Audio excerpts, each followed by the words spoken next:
बिस्मिल्लाहिर्रहमानिर्रहीम। अस्सलाम वालेकुम स्टूडेंट्स। आज हम लोग चैप्टर नंबर 3 स्टार्ट करेंगे जो सेट्स से रिलेटेड है।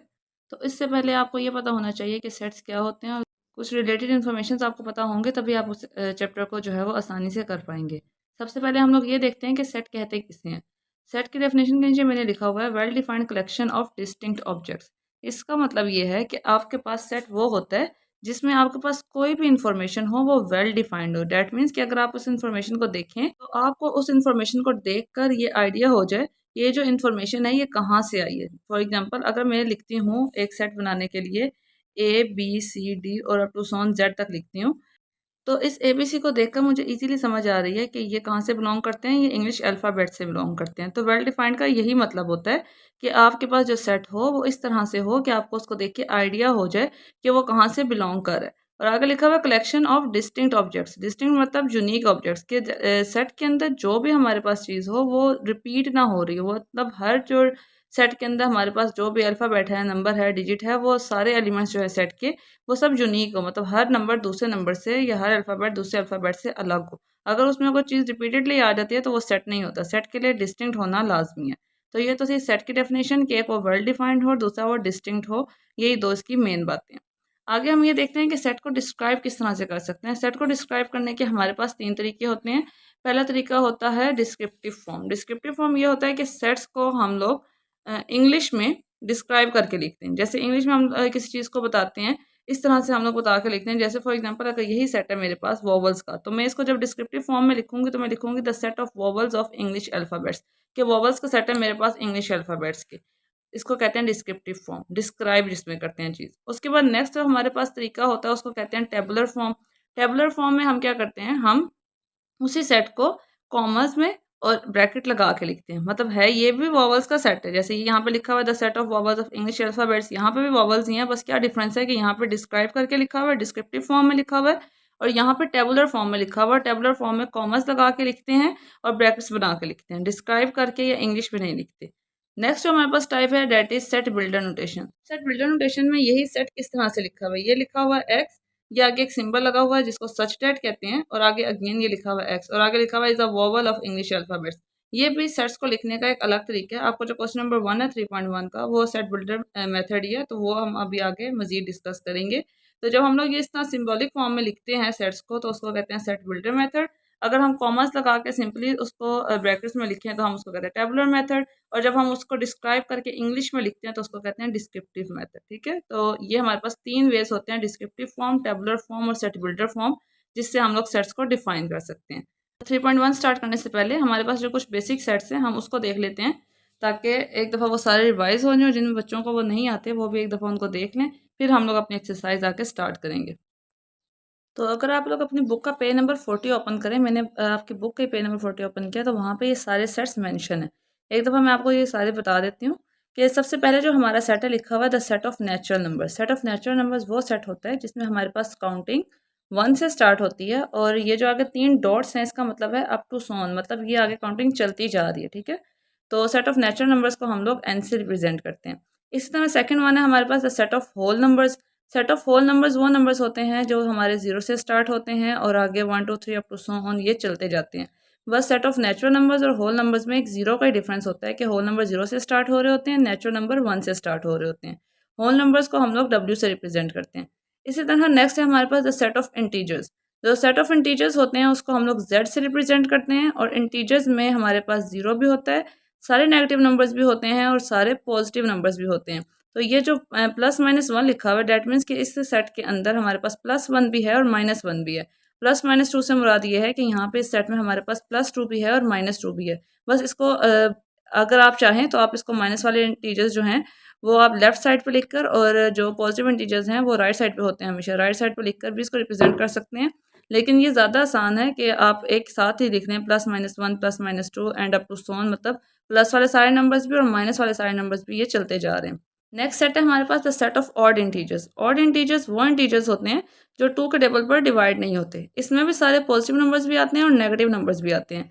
मतलब जो जो नंबर 2 के टेबल पर डिवाइड नहीं होता वो हमारे पास ऑड इंटीजर है। जैसे ये +-1 +-3 +-5, इसके बाद 7 आ जाएगा, देन 9 आ जाएगा, 11 आ जाएगा, 13 आ जाएगा और अप टू सो ऑन, इस तरह ये चलते जाएंगे। इसके बाद नेक्स्ट है हमारे पास, और इसको हम लोग ओ से रिप्रेजेंट करते हैं। नेक्स्ट है हमारे पास इवन नंबर्स। तो इवन का जो है हमारे पास the set of even integers. तो सेट ऑफ इवन इंटीजर्स वो होते हैं जो टू के टेबल पे डिवाइड हो जाते हैं, और ये जीरो से स्टार्ट किए हुए इन्होंने, zero plus minus two plus minus four, आगे 6 8 10 12। तो जो इंटीजर्स होते ऑड इंटीजर्स होते हैं और जो इवन इंटीजर्स होते हैं ये एक दूसरे के ऑपोजिट होते हैं। इवन इंटीजर्स टू के टेबल पे डिवाइड हो जाते हैं और ऑड इंटीजर्स टू के टेबल पे डिवाइड नहीं होते। और यहाँ पे इंटीजर्स का वर्ड इसलिए यूज़ किया नंबर्स की जगह कि इसमें सारे प्लस वाले नंबर भी आते हैं जो टू के टेबल पे डिवाइड होते हैं, और यहाँ पे इसमें इवन में, और सारे नेगेटिव नंबर्स भी आते हैं जो टू के टेबल पे डिवाइड होते हैं। सिमिलरली यहाँ पे सारे पॉजिटिव और नेगेटिव दोनों नंबर्स आते हैं जो टू के टेबल पे डिवाइड नहीं होते। तो इसलिए ऑड और इवन में साथ इंटीजर्स दिखा हुआ है, ठीक है। तो ऑड को ओ से स्टार्ट होता है, ओ से रिप्रेजेंट करते हैं, इवन को ई से रिप्रेजेंट करते हैं। इसके बाद है the set of prime numbers. Set of prime numbers वो नंबर्स होते हैं जो अपने टेबल के अलावा किसी और टेबल पे डिवाइड नहीं होते। वन पे होते हैं क्योंकि वन तो सबका फैक्टर होता है, लेकिन उसके अलावा जैसे टू है तो टू सिर्फ अपने टेबल पे आते हैं। थ्री वन टाइम से थ्री होता है और किसी टेबल पे थ्री डिवाइड नहीं होता। फाइव वन टाइम से फाइव होता है, अपने टेबल पे डिवाइड होता है। इस तरह 7 11 13 17 and up to so on ये नंबर्स चलते जाते हैं। तो प्राइम नंबर्स को भी हम लोग पी से रिप्रेजेंट करते हैं। देन नेक्स्ट है हमारे पास the set of all rational numbers. Rational numbers को क्यू से रिप्रेजेंट करते हैं, और रैशनल नंबर ये लिखा हुआ सेट बिल्डर नोटेशन के फॉर्म में, मैं आपको सिंपल वर्ड में बता देती हूँ कि ऐसे नंबर जिनको हम पी ओवर क्यू मतलब ओवर के फॉर्म में लिख सकते हैं उसको रैशनल नंबर्स कहते हैं, और इनको नहीं लिख सकते उसको इरेशनल नंबर कहते हैं, जो नीचे मेंशन है। रैशनल नंबर को क्यू से और इरेशनल नंबर को क्यू प्राइम, ये जो ऊपर छोटी सी लाइन है इसको प्राइम कहते हैं, इससे रिप्रेजेंट करते हैं। देन आगे है real numbers. Real numbers are है तो यहाँ पे आर से रिप्रेजेंट करेंगे इसको। रियल नंबर्स के अंदर सारे रैशनल और सारे इरेशनल नंबर्स आ जाते हैं, तो इसलिए यहाँ पे लिखा है क्यू, डेट मीन्स सारे रैशनल नंबर्स, फिर यहाँ लिखा है क्यू प्राइम, डेट मीन्स सारे इरेशनल नंबर, और बीच में जो साइन है इसको कहते हैं यूनियन। यूनियन से मुराद ये है कि इसके अंदर आपके सारे रैशनल नंबर और सारे इरेशनल नंबर्स का सम आ जाता है। सेट्स आपके जो मैंने आपको बता दिए हैं। अब आगे एक्सरसाइज स्टार्ट करते हैं, एक्सरसाइज 3.1। तो एक्सरसाइज 3.1 का क्वेश्चन नंबर 1 है, राइट इन सेट बिल्डर नोटेशन। यानी कि सेट बिल्डर मेथड में आपने इस ये जो सेट गिवन है हमारे पास, इसको लिखना है। सबसे पहले इस सेट को लिखने के लिए हमें ये पता होना चाहिए ये जो सेट है हमारे पास ये कौन सा सेट है, ठीक है। तो अगर हम इसको देखें तो ये 1 4 9 16 इस तरह का कोई भी सेट, अगर हमने अभी पीछे भी जो सेट्स देखे हैं उनमें भी कोई भी सेट इस तरह का नहीं था, तो इसका मतलब ये हुआ कि अगर ये कोई जनरल सेट नहीं है तो ये या फिर हमारे पास किसी टर्म्स को मल्टीप्लाई करने से आया होगा, या फिर ये किसी टर्म का स्क्वायर वगैरह होगा, ठीक है। तो इसको हम लोगों ने खुद एनालाइज करना होता है, ये देखना होता है कि ये सेट कौन सा सेट है, ठीक है। तो अगर मैं इस सेट को गौर से देखूँ तो ये 1 है, तो 1 और ये आगे 4 है, तो 4 जो है वो 2 का स्क्वायर होता है, 1 1 का स्क्वायर होता है, 9 जो है वो 3 का स्क्वायर होता है, मतलब 3 मल्टीप्लाई 3 करूँगी तो 9 आएगा। इस तरह 16 जो है वो 4 का स्क्वायर होता है, मतलब 4 मल्टीप्लाई 4 करूँगी तो 16 आएगा। इस तरह 25 5 का स्क्वायर है और 36 6 का स्क्वायर है। तो डैट मीन्स कि 1 2 3 4 5 6 के स्क्वायर्स हैं। ये सारा सेट किसका सेट बन रहा है, ये स्क्वायर्स का सेट है। इसी तरह आगे उन्होंने ये डॉट्स लगाए हुए हैं। इन डॉट्स का मतलब ये है कि up to so on, that means कि सेट आगे चलता जा रहा है। उन्होंने बीच वाले सारे नंबर्स नहीं लिखे और एंड कर दिया इसको 484 पे। अगर ये सब किसी ना किसी के स्क्वायर्स हैं तो 484 भी किसी ना किसी का स्क्वायर है। सबसे पहले हम ये देख लेते हैं कि सेट किसका है। तो इस सेट को मैं यहाँ लिख लेती हूँ कि ये एन स्क्वायर का सेट है। स्क्वायर से मुराद तो ये हो गई कि ये स्क्वायर्स हैं सब, और एन से एन इसलिए मैंने यहाँ पे लिखा है क्योंकि यहाँ पे मेरे पास जो नंबर्स हैं वो एक तो पहली बात है कि कंटिन्यूसली चेंज हो रहे हैं, ठीक है। तो एन की जगह में डिफरेंट वैल्यूज लिखे कि एक दफ़ा 1 का स्क्वायर है, एक दफ़ा 2 का स्क्वायर है, एक दफ़ा 3 का स्क्वायर है, तो इसको लिख सकती हूँ। दूसरी बात ये कि हमारे पास यहाँ पे एक नंबर नहीं, एक नंबर होता तो वो लिख लेते। कंटिन्यूसली चेंज होते हुए नंबर्स हैं, इसलिए मैंने यहाँ पे एक वैल्यू को जो है वो लेट कर लिया कि मेरे पास जो भी नंबर है वो उसका स्क्वायर है, ठीक है। तो एन को जो है वो नंबर हमने लेट कर लिया कि किसी भी नंबर का स्क्वायर, ठीक है। तो जब भी आपने नंबर लेट करना है तो आपने इन क्वेश्चन में एन को ही मोस्टली लेट कर लेना है। तो इसी तरह यहाँ पे एन का स्क्वायर है, तो सबसे पहले मैं लिखूंगी 1 का स्क्वायर, तो वो आ गया 1। उसके बाद 2 का स्क्वायर करूँगी तो वो 2 बन जाएगा। देन 3 का स्क्वायर करूँगी तो 9 बन जाएगा। इसे कोई आगे यहाँ पे करते हैं। 4 का स्क्वायर करूँगी तो 16 बन जाएगा। 5 का स्क्वायर किया 25 बन गया। देन 6 का स्क्वायर किया तो 36 बन गया। तो ये यहाँ से प्रूव हो गया कि ये सारे एन स्क्वायर ही हैं, मतलब ये एक दफ़ा एन की जगह 1 आ गया, एक दफ़ा एन की जगह 2 आ गया, एक दफ़ा 3 4 5 6। तो 6 तक तो उन्होंने बता दिया। आगे 484 किसका स्क्वायर है ये हमने खुद देखना है। इसको देखने के दो तरीके हैं। पहला तो ये कि आप 484 का स्क्वायर रूट ले लें, क्योंकि स्क्वायर और स्क्वायर रूट आपस में एक दूसरे के ऑपोजिट होते हैं। तो अगर आप 484 का स्क्वायर ले लेंगे, स्क्वायर रूट ले लेंगे, तो आपको पता चल जाएगा कि ये किसका स्क्वायर है। तो ये भी मैं आपको देख के दिखा देती हूँ उस तरह से। कैलकुलेटर पे ये देखिए आप, सबसे पहले आप ये स्क्वायर रूट वाला जो ये वाला साइन है इसको प्रेस करें, उसके बाद यहाँ पे 484 लिखें, तो ये आ गया 22। इसका ये मतलब हुआ कि अगर मैं 22 को 22 से मल्टीप्लाई करूँगी तो मेरे पास 484 आ जाएगा। और अगर आपको ये स्क्वायर रूट वाला मेथड ईजी नहीं लगता तो आप यहाँ से खुद से देखिए कि अगर 6 का स्क्वायर है तो ये डेट मीन्स कि किसी बड़े नंबर का स्क्वायर होगा। हम खुद से चेक भी कर सकते हैं, मैं ऐसे रैंडमली चेक कर सकते हो। 16 का 16 से स्क्वायर ये नहीं है, फिर 18 का 18 से स्क्वायर ये भी नहीं बना, फिर 21 का 21 से स्क्वायर लिया ये भी नहीं बना, फिर 22 का 22 से स्क्वायर लिया तो 484। तो इसमें भी इतना ज़्यादा टाइम नहीं लगता, मतलब अगर हम रैंडमली भी चेक करें तब भी 1 से 2 मिनट लगते हैं और हमें आइडिया हो जाता है कि लास्ट नंबर जो है वो किसका स्क्वायर है। लेकिन ज़्यादा बेहतर ये है कि आप स्क्वायर रूट ले लें। तो हमें स्क्वायर रूट लेने से आइडिया हो गया कि ये जो नंबर हमारे चलते जा रहे हैं ये 22 तक जा रहा है, मतलब 22 का स्क्वायर जो है वो हमारे पास 484 है। ठीक है, तो हमें सबसे पहले हमने ये अंदाज़ा लगा लिया कि सेट हमारा आया कैसे। अब हम इस सेट को लिखते हैं। ओके, सेट लिखने के लिए सबसे पहले यहाँ पे ब्रैकेट लगाई है, उसके बाद अब यहाँ पे लिखना स्टार्ट करें। सबसे पहले हमने सेट बिल्डर नोटेशन में जो मेन काम होता है वो ये होता है कि आपने इसको सबसे पहले एक्स से डोनेट करना होता है, एक्स, उसके बाद ये लाइन लगाते हैं, देन अगेन एक्स लिखते हैं। तो इसका मतलब है कि एक्स, और ये जो लाइन होती है इसका मतलब होता है सच डैट का ये मतलब होता है कि जो एक्स आपने लेट किया ना सेट, ये सेट आगे एक्स है क्या। ये सच डैट का मतलब होता है कि जो आपने जो सेट एक्स लेट किया इसके बारे में अब हमने आगे बताना है कि ये कौन सी चीज़ है, ये कौन सा सेट है।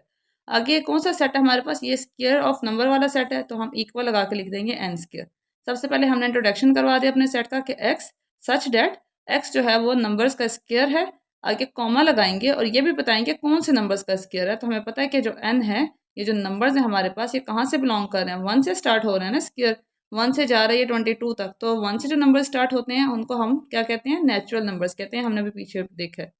तो एन जो है वो नेचुरल नंबर से बिलोंग करता है। बीच वाली जगह मैंने छोड़ी है, इसकी जगह हम लगाएंगे ये वाला साइन, इसको कहते हैं बिलोंग्स टू। ठीक है, एन बिलोंग्स टू ये नेचुरल नंबर, ये जो बिलोंग्स टू है ये इस तरह से लिखते हैं, इस तरह से थोड़ा सा सी की तरह बना लें, थोड़ा सा गोल करके इस तरह से ई बनाते हैं। ठीक है, तो n belongs to natural number, कि हमारे पास जो एन स्क्वायर वाला सेट है, जो एन है, ठीक है, वो बिलोंग कर रहा है नेचुरल नंबर से। इसको आप यहाँ पे इस तरह से मैं लिख देती हूँ ताकि आपको बाद में समझने में आसानी रहे। Belongs to natural number. अब हमने ये भी बता लिया कि जो हमारे पास सेट है एक्स वो एन स्क्वायर वाला सेट है, मतलब स्क्वायर्स का सेट है।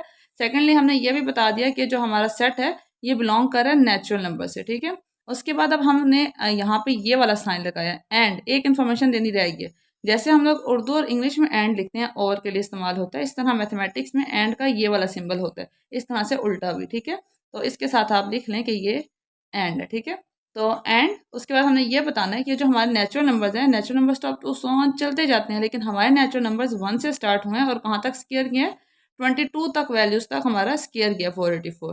तो हमने ये बताना है आगे कि हमारी वैल्यूज 1 से स्टार्ट होकर 22 तक एंड हो गई हैं, चलती नहीं जा रही। उसको लिखने का तरीका कैसे है कि आपका सेट 1 से स्टार्ट हो रहा है और आपका सेट जा रहा है 22 तक। ठीक है, और ये जो वैल्यूज हैं ये एन की वैल्यूज हैं। पहली बात ये हो गई कि 1 से स्टार्ट होकर 22 तक एन की वैल्यूज जा रही हैं। बीच में मैंने ये लगाया लेस देन का साइन और साथ ये एक डैश लगाई है, फिर ये मैंने लगाया लेस देन का साइन और साथ ही एक डैश लगाई है। ठीक है, इसका मतलब है लेस देन और ये साथ जो डैश होते हैं इसको कहते हैं इक्वल्स। ठीक है, लेस देन और इक्वल्स। ठीक है, तो इससे मुराद ये है कि आपने ये इन बिटवीन बताना हो कि इस नंबर से इस नंबर तक, तब हम हमेशा हम लोग लेस देन इक्वल लगाते हैं कि 1 से स्टार्ट होकर 22 तक जा रहे हैं। इससे मुराद ये है कि 1 जो है वो लेस देन इक्वल्स है एन के, यानी कि जो 1 है ये या तो कम है एन से या एन जितना है। तो हमें पता है कि जो हमारा 1 है वो एन जो है वो 1 से स्टार्ट हो रहा है, तो ये 1 से स्टार्ट हो गया। उसके बाद ये एन जो है वो लेस देन या इक्वल है 22 के, तो ये बात भी ठीक है कि हमारा जो एन है वो कहाँ तक जा रहा है, 22 तक जा रहा है। तो जब भी दो वैल्यूज़ के दरमियान का बताना हो कि ये वैल्यू यहाँ, ये फर्स्ट पार्ट था और आप लोग फर्स्ट टाइम कर रहे थे तो इसलिए ये काफ़ी डिटेल में बताया। तो अब इसी को जो है हम लोग नीट फॉर्म में लिख लेते हैं और मैं दोबारा एक दफ़ा आपको साथ ही बता देती हूँ, फिर उसके बाद इसका नेक्स्ट पार्ट स्टार्ट करेंगे। तो इसको नीट फॉर्म में लिख लेते हैं। पहले ब्रैकेट, अच्छा ब्रैकेट लगाने का ये तरीका है कि पहले स्क्वायर फॉर्म, फिर आपने ये इस तरह से वी बनानी है, देन अगेन स्क्वायर फॉर्म। ठीक है, जब आप लिख लेंगे इसको, लिखते रहेंगे तो आपको ये थोड़ी प्रैक्टिस हो जाएगी इसकी। उसके बाद x such that x equals to, x का ताल्लुक है एन स्क्वायर मतलब स्क्वायर वाले सेट से, कॉमा, उसके बाद ये बताना है कि एक्स जो है वो कहाँ से बिलोंग कर रहा है, एक्स बिलोंग कर रहा है नेचुरल नंबर से, एंड के लिए उल्टा वी, और जो हमारा एन है वो 1 से लेके 22 तक वैल्यूज़ हैं जो जा रही हैं, तो less than equals to n less than equals to, और यहाँ पे हमारी ब्रैकेट क्लोज। तो ये आपका सेट जो है वो सेट बिल्डर फॉर्म में आ गया। अब इसका पार्ट 2 करते हैं।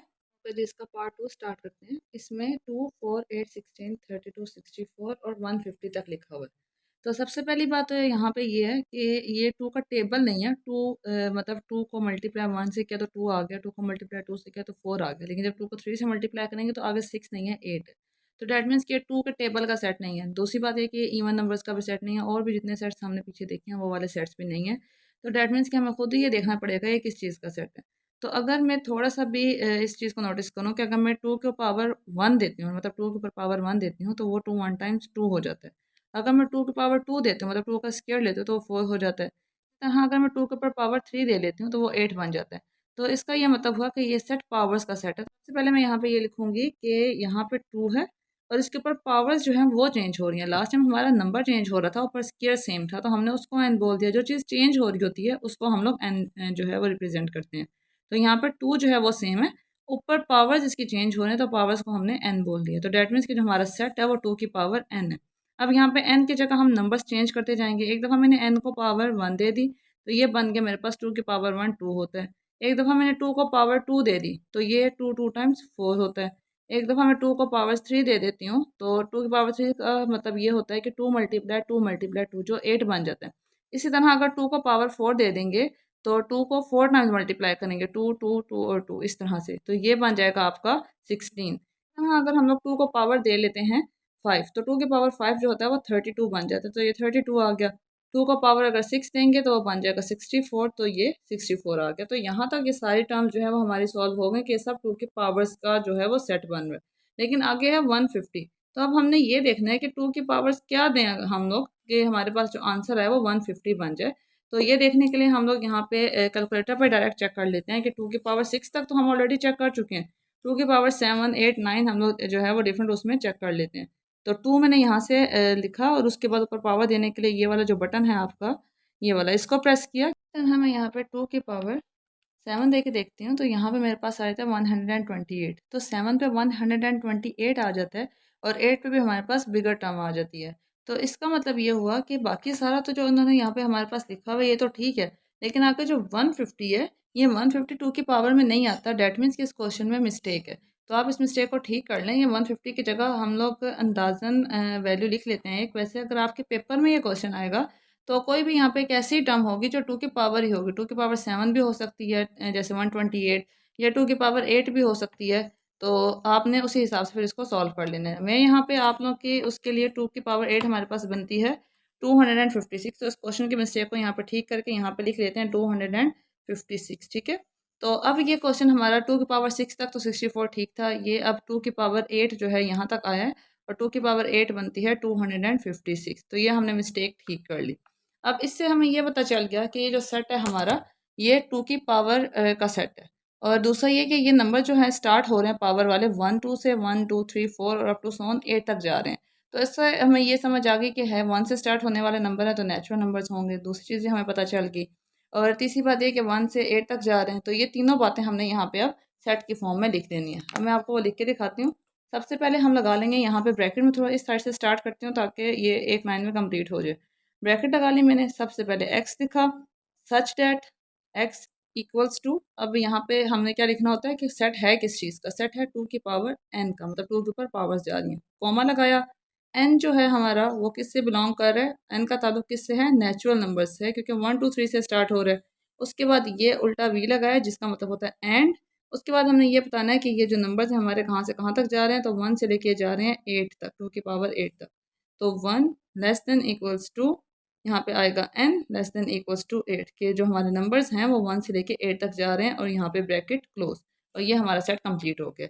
अगर यहाँ पे आपका 128 आ जाता तो मतलब वो 2 की पावर 7 होता है, तो आप यहाँ पे 7 कर देते। इस तरह यहाँ पे कोई और टर्म आ जाती कि 2 की पावर में कब आती है, तो आप वहाँ पे यहाँ पे वही चीज़ लिख देते, ठीक है। तो ये हमारा सेट कंप्लीट हो गया।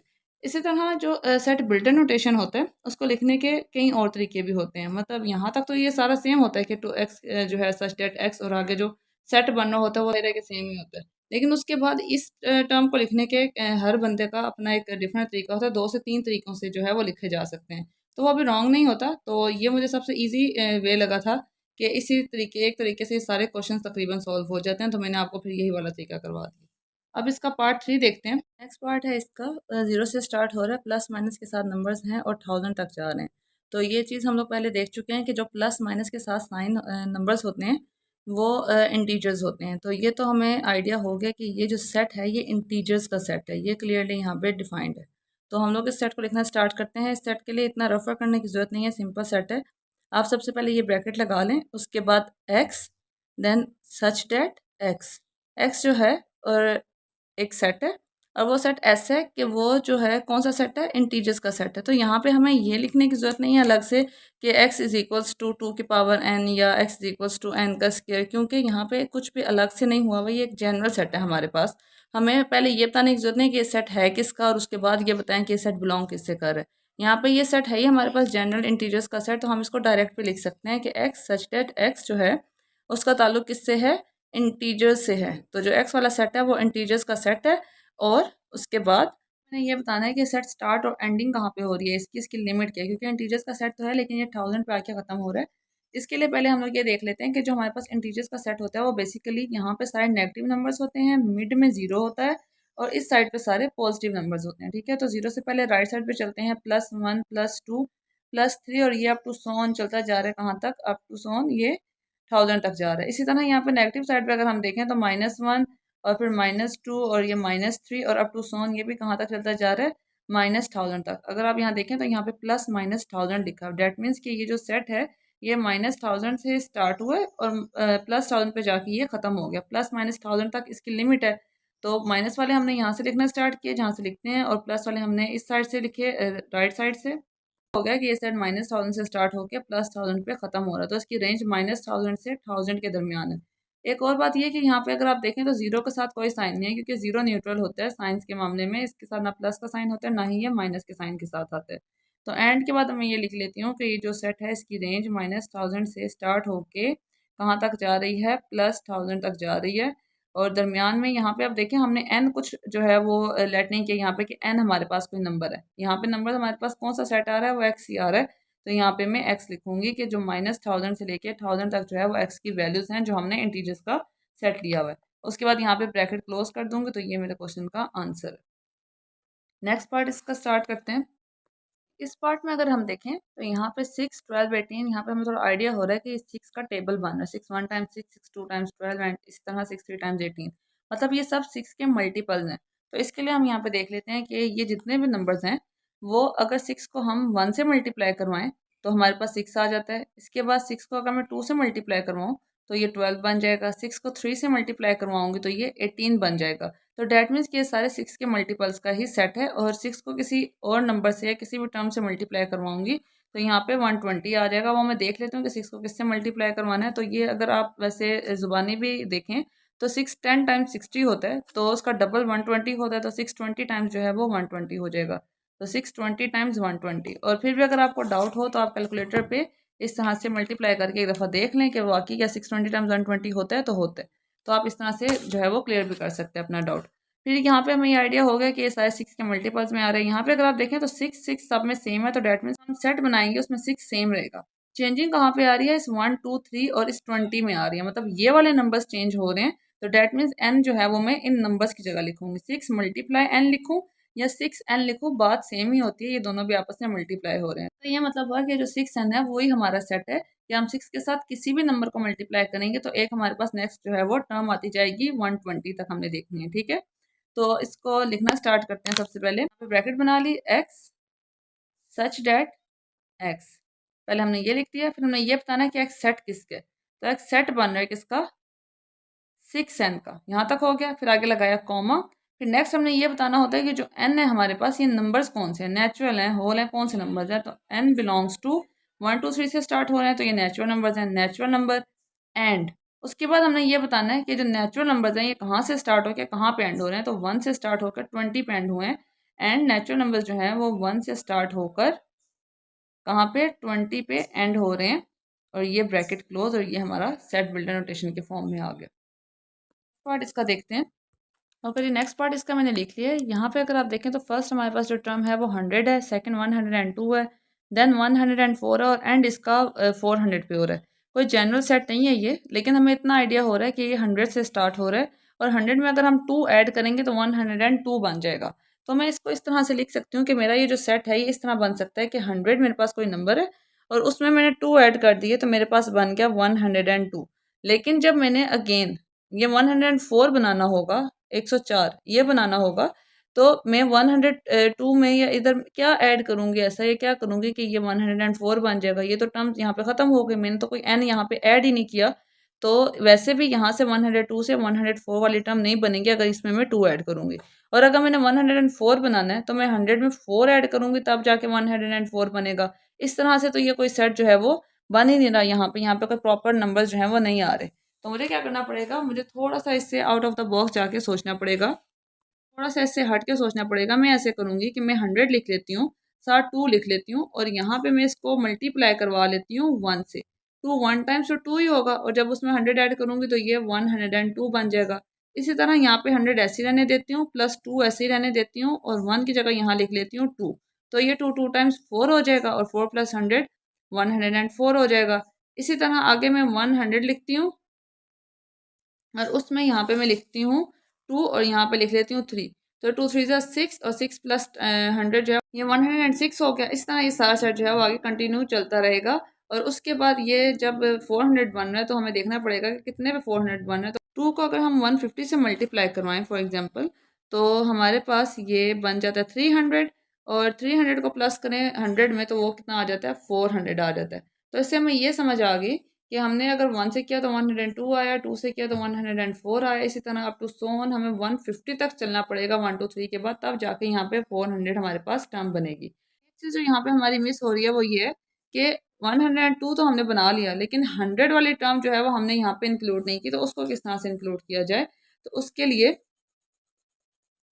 हम यहाँ पे ऐसे करेंगे कि 100 प्लस 2 और यहाँ पे 1 की जगह क्या लगाऊंगी, मैं 0 लगाऊंगी इक्वल्स टू, तो ये 2 0 टाइम्स 0 और आगे 100, 0 प्लस 100 100 हो जाएगा। तो अब यहाँ पे आप देखें पिछले सारे नंबर्स हमारे नेचुरल नंबर से स्टार्ट हो रहे थे लेकिन ये वाला नंबर हमारा 0 से स्टार्ट हुआ, मतलब होल नंबर से स्टार्ट हुआ। अब 100 सेम है सब में, 2 भी सेम है सब में, सिर्फ कौन से नंबर चेंज हो रहे हैं, ये 0 1 2 3 अप टू सोन 150 तक, सिर्फ ये चेंजिंग आ रही है। तो इसका ये मतलब हुआ कि ये सेट हमारे पास बन रहा है 100 प्लस 2 और आगे ये जितने नंबर चेंज हो रहे हैं इसकी जगह हम क्या लगा लेंगे, एन। एन को ब्रैकेट में लिखें या विदाउट ब्रैकेट लिखें, बात मल्टीप्लिकेशन ही है, ठीक है। तो अब इस सेट को लिखना स्टार्ट करते हैं हम लोग। सबसे पहले यहाँ ब्रैकेट बना लेंगे, ब्रैकेट बना के एक्स सच डेट एक्स। अब एक्स किससे बिलोंग कर रहा है, मतलब एक्स का सेट क्या है, एक्स का सेट है 100 प्लस 2n। उसके बाद कॉमा, उसके बाद हमने ये बताना कि जो n है ये जो नंबर्स हमने लिए हैं 1 2 3 ये कहाँ से बिलोंग करते हैं, होल नंबर से या नेचुरल नंबर से। तो हमें पता है कि हमने 0 से स्टार्ट किए थे तो ये बिलोंग करते हैं होल नंबर से जिसको W से रिप्रेजेंट करते हैं। उसके बाद मैं एंड लगा लूँगी, अब ये थोड़ा सा इसके ऊपर चला जाएगा तो इसको थोड़ा सा देख लीजिएगा। उसके बाद एंड लगा दिया। अब ये नंबर कहाँ से स्टार्ट हो गया, कहाँ पे ख़त्म हो रहे हैं, ये 100 से स्टार्ट होकर 400 तक जा रहे हैं। मतलब मैंने काउंटिंग 0 से स्टार्ट की थी सॉल्व करना और मैं 150 तक गई थी, तब जाके ये सारे नंबर्स मेरे पास कंप्लीट हुए थे। तो 0 less than equals to n less than equals to 150, मतलब 0 से स्टार्ट किया था हमने वैल्यूज पुट करना और 150 तक पुट की थी तब जाके 400 बना था। सबसे पहले बता लिया कि सेट कौन से, फिर ये बता लिया कि सेट बिलोंग करता है हमारे पास होल नंबर से, फिर ये बता दिया कि नंबर जो है वो जो सेट है वो कहाँ से कहाँ तक जा रहा है, तो वो 0 से लेके 150 तक जा रहा है। अब ये थोड़ा सा यहाँ पे डिस्टर्बिंग है नीचे वाला, तो हम इसको रेस कर देते ताकि आपको ये क्लियरली नज़र आ जाए। अब इसका नेक्स्ट पार्ट देखते हैं। ओके जी, नेक्स्ट पार्ट मैंने लिख लिया है। इस पार्ट में 3 9 27 और 81 देख के हमें थोड़ा सा इतना आइडिया हो रहा है कि जो नंबर्स हैं ये 3 के टेबल से कुछ बिलोंग कर रहे हैं। तो हम इसको इस तरह से देख सकते हैं कि अगर मैं 3 की पावर 1 लेती हूँ तो वो 3 ही आता है। इसी तरह अगर मैं 3 की पावर 2 लेती हूँ तो वो 3 मल्टीप्लाई 3 करूँगी तो वो 9 आ जाएगा। फिर इसी तरह अगर 3 की पावर 3 लेती हूँ, मतलब 3 मल्टीप्लाई 3 मल्टीप्लाई 3 तो वो 27 बन जाता है। फिर 3 की पावर 4 लेती हूँ तो यहाँ पे 81 बन जाता है, ठीक है। तो ये आप कैलकुलेटर पे लेके भी डायरेक्ट देख सकते हैं। तो यहाँ पे आगे उन्होंने कोई लिमिट नहीं बताई, उन्होंने ये बस आपको सोन कर दिया कि इस तरह से ये सेट चलता जा रहा है। तो ये चारों नंबर्स तो आ गए, लेकिन जो 1 है ये किस तरह से आएगा 3 की पावर में। तो उसके लिए हमने क्या करना है, हमें ये बात अच्छे से पता है, हम लोग फर्स्ट चैप्टर में और सेकंड में भी इस चीज़ को देख चुके हैं कई दफ़ा कि अगर किसी की भी पावर 0 हम लेते हैं तो वो इक्वल होते हैं किसके, 1 के इक्वल होती है। तो 3 की पावर 0 हम ले लेंगे तो वो क्या आ जाएगा, 1 के इक्वल आ जाएगा। और 3 की क्या, किसी की भी पावर अगर आप 0 ले लेंगे तो वो 1 के इक्वल होगा। तो इससे हमें ये समझ आ गई कि जो सेट हमारे पास बन रहा है वो इस तरह से बन रहा है कि 3 जो है वो तो कंटिन्यूसली सेम ही जा रहा है, तो वो ऐसे ही रहेगा। लेकिन जो ऊपर 0 1 2 3 4 जो पावर में मैं लिख रही हूँ ये चेंज हो रहे हैं, तो इसकी जगह मैं क्या लगा दूंगी, एन लगा दूंगी। ठीक है, तो जो चेंजिंग्स आ रही होती हैं उसकी जगह हम लोग एन जो है वो लेट कर लेते हैं। तो 3 की पावर एन का ये सेट बन गया। अब इसको मैं सेट की फॉर्म में लिखती हूँ, सेट बिल्डर की फॉर्म में। तो एक्स सच डेट एक्स कौन से वाला सेट है, 3n वाला सेट है, इक्वल लगा के वो लिख लिया, कॉमा लगाया। फिर हमने ये बता दिया कि एन किस सेट से बिलोंग करता है। तो एन बिलोंग कर रहा है जी होल नंबर से। क्यों? क्योंकि ये हमने कहाँ से लिखना स्टार्ट किया, 0 से लिखना स्टार्ट किया। तो मैं यहाँ पर डब्ल्यू लिख लूंगी, आगे एंड आएगा एंड, और ये जो हमारा एन है इसकी वैल्यू कहाँ से स्टार्ट होकर कहाँ तक जा रही है, तो इसकी वैल्यू स्टार्ट हो रही है 0 से, और इसकी वैल्यू एंड कहाँ पे हो रही है, इसकी वैल्यू एंड नहीं हो रही, और ये चलता जा रहा है। तो यहाँ पे आप देखेंगे मैंने लिखा है एंड, और उसकी वैल्यू स्टार्ट हो रही है 0 से, लेकिन एंड हो रही है किस पे, किसी पे भी एंड नहीं हो रही। 4 तक तो उन्होंने गिवन दी हुई है हमें, लेकिन आगे अप टू सोन है, डेट मीन्स की वैल्यू चलती जा रही है। आपको पिछले पार्ट में बताया था कि अगर हम लोगों ने दो वैल्यूज़ के दरमियान का बताना हो कि इनके दरमियान कितनी वैल्यूज़ हैं, तब हम लोग ये एंड लगा के तो आगे मैंशन करते हैं कि जो डब्ल्यू है, जो होल नंबर है हमारे पास, वो कहाँ से स्टार्ट होकर कहाँ पे खत्म हो रहा है। लेकिन यहाँ पे तो होल नंबर जनरली आ रहे हैं, मतलब 0 से स्टार्ट हो रहा है और ख़त्म ही नहीं हो रहा, मतलब होल नंबर का सेट बन रही है। तो यहाँ पे इस एंड की ज़रूरत हमें नहीं है, तो ये हम एंड यहाँ पे नहीं लिखेंगे, बल्कि यहीं पर ये सेट खत्म हो जाएगा। अगर तो ये सेट की रेंज गिवन होती ना, हमें उन्होंने बताया होता कि ये सेट आपका यहाँ से स्टार्ट होकर यहाँ पे ख़त्म हो रहा है, तो फिर हम वो आगे मेंशन करते। लेकिन यहाँ पे कुछ नहीं बताया, तो हमारे पास स्टार्टिंग पॉइंट तो है, एंडिंग पॉइंट नहीं है, तो इसको हम लोग उस फॉर्म में नहीं लिखेंगे, बस यहीं पर इस सेट को ख़त्म कर देंगे। ओके, ये नेक्स्ट पार्ट मैंने लिख लिया है। उसके बाद अगर हम इस पार्ट को देखें तो यहाँ पे हमारे पास जो वैल्यूज़ हैं उनकी रेंज 1 से लेकर 100 तक है, और जितनी भी टर्म्स हैं वो सारी बहुत डिफरेंट टर्म्स हैं, मतलब कुछ इसमें इवन टर्म्स हैं, कुछ इसमें ऑड टर्म्स हैं। ठीक है, तो ये कोई भी किसी भी टेबल का मल्टीपल नहीं बन रहा। कोई भी टेबल ऐसा नहीं जिसको एन के साथ या किसी भी वैल्यूज़ के साथ डिफरेंट के साथ मल्टीप्लाई करें तो ये आ जाए, और ना ही ये किसी का स्क्वायर बन रहा है, ना ही ये हमारे पास कोई जनरल सेट है। तो इसके लिए हमें कुछ और थोड़ा सा उससे हट के सोचना पड़ेगा। तो अगर हम देखें तो ये सारे नंबर जो हैं, क्या ये सब नंबर्स 100 को डिवाइड करते हैं?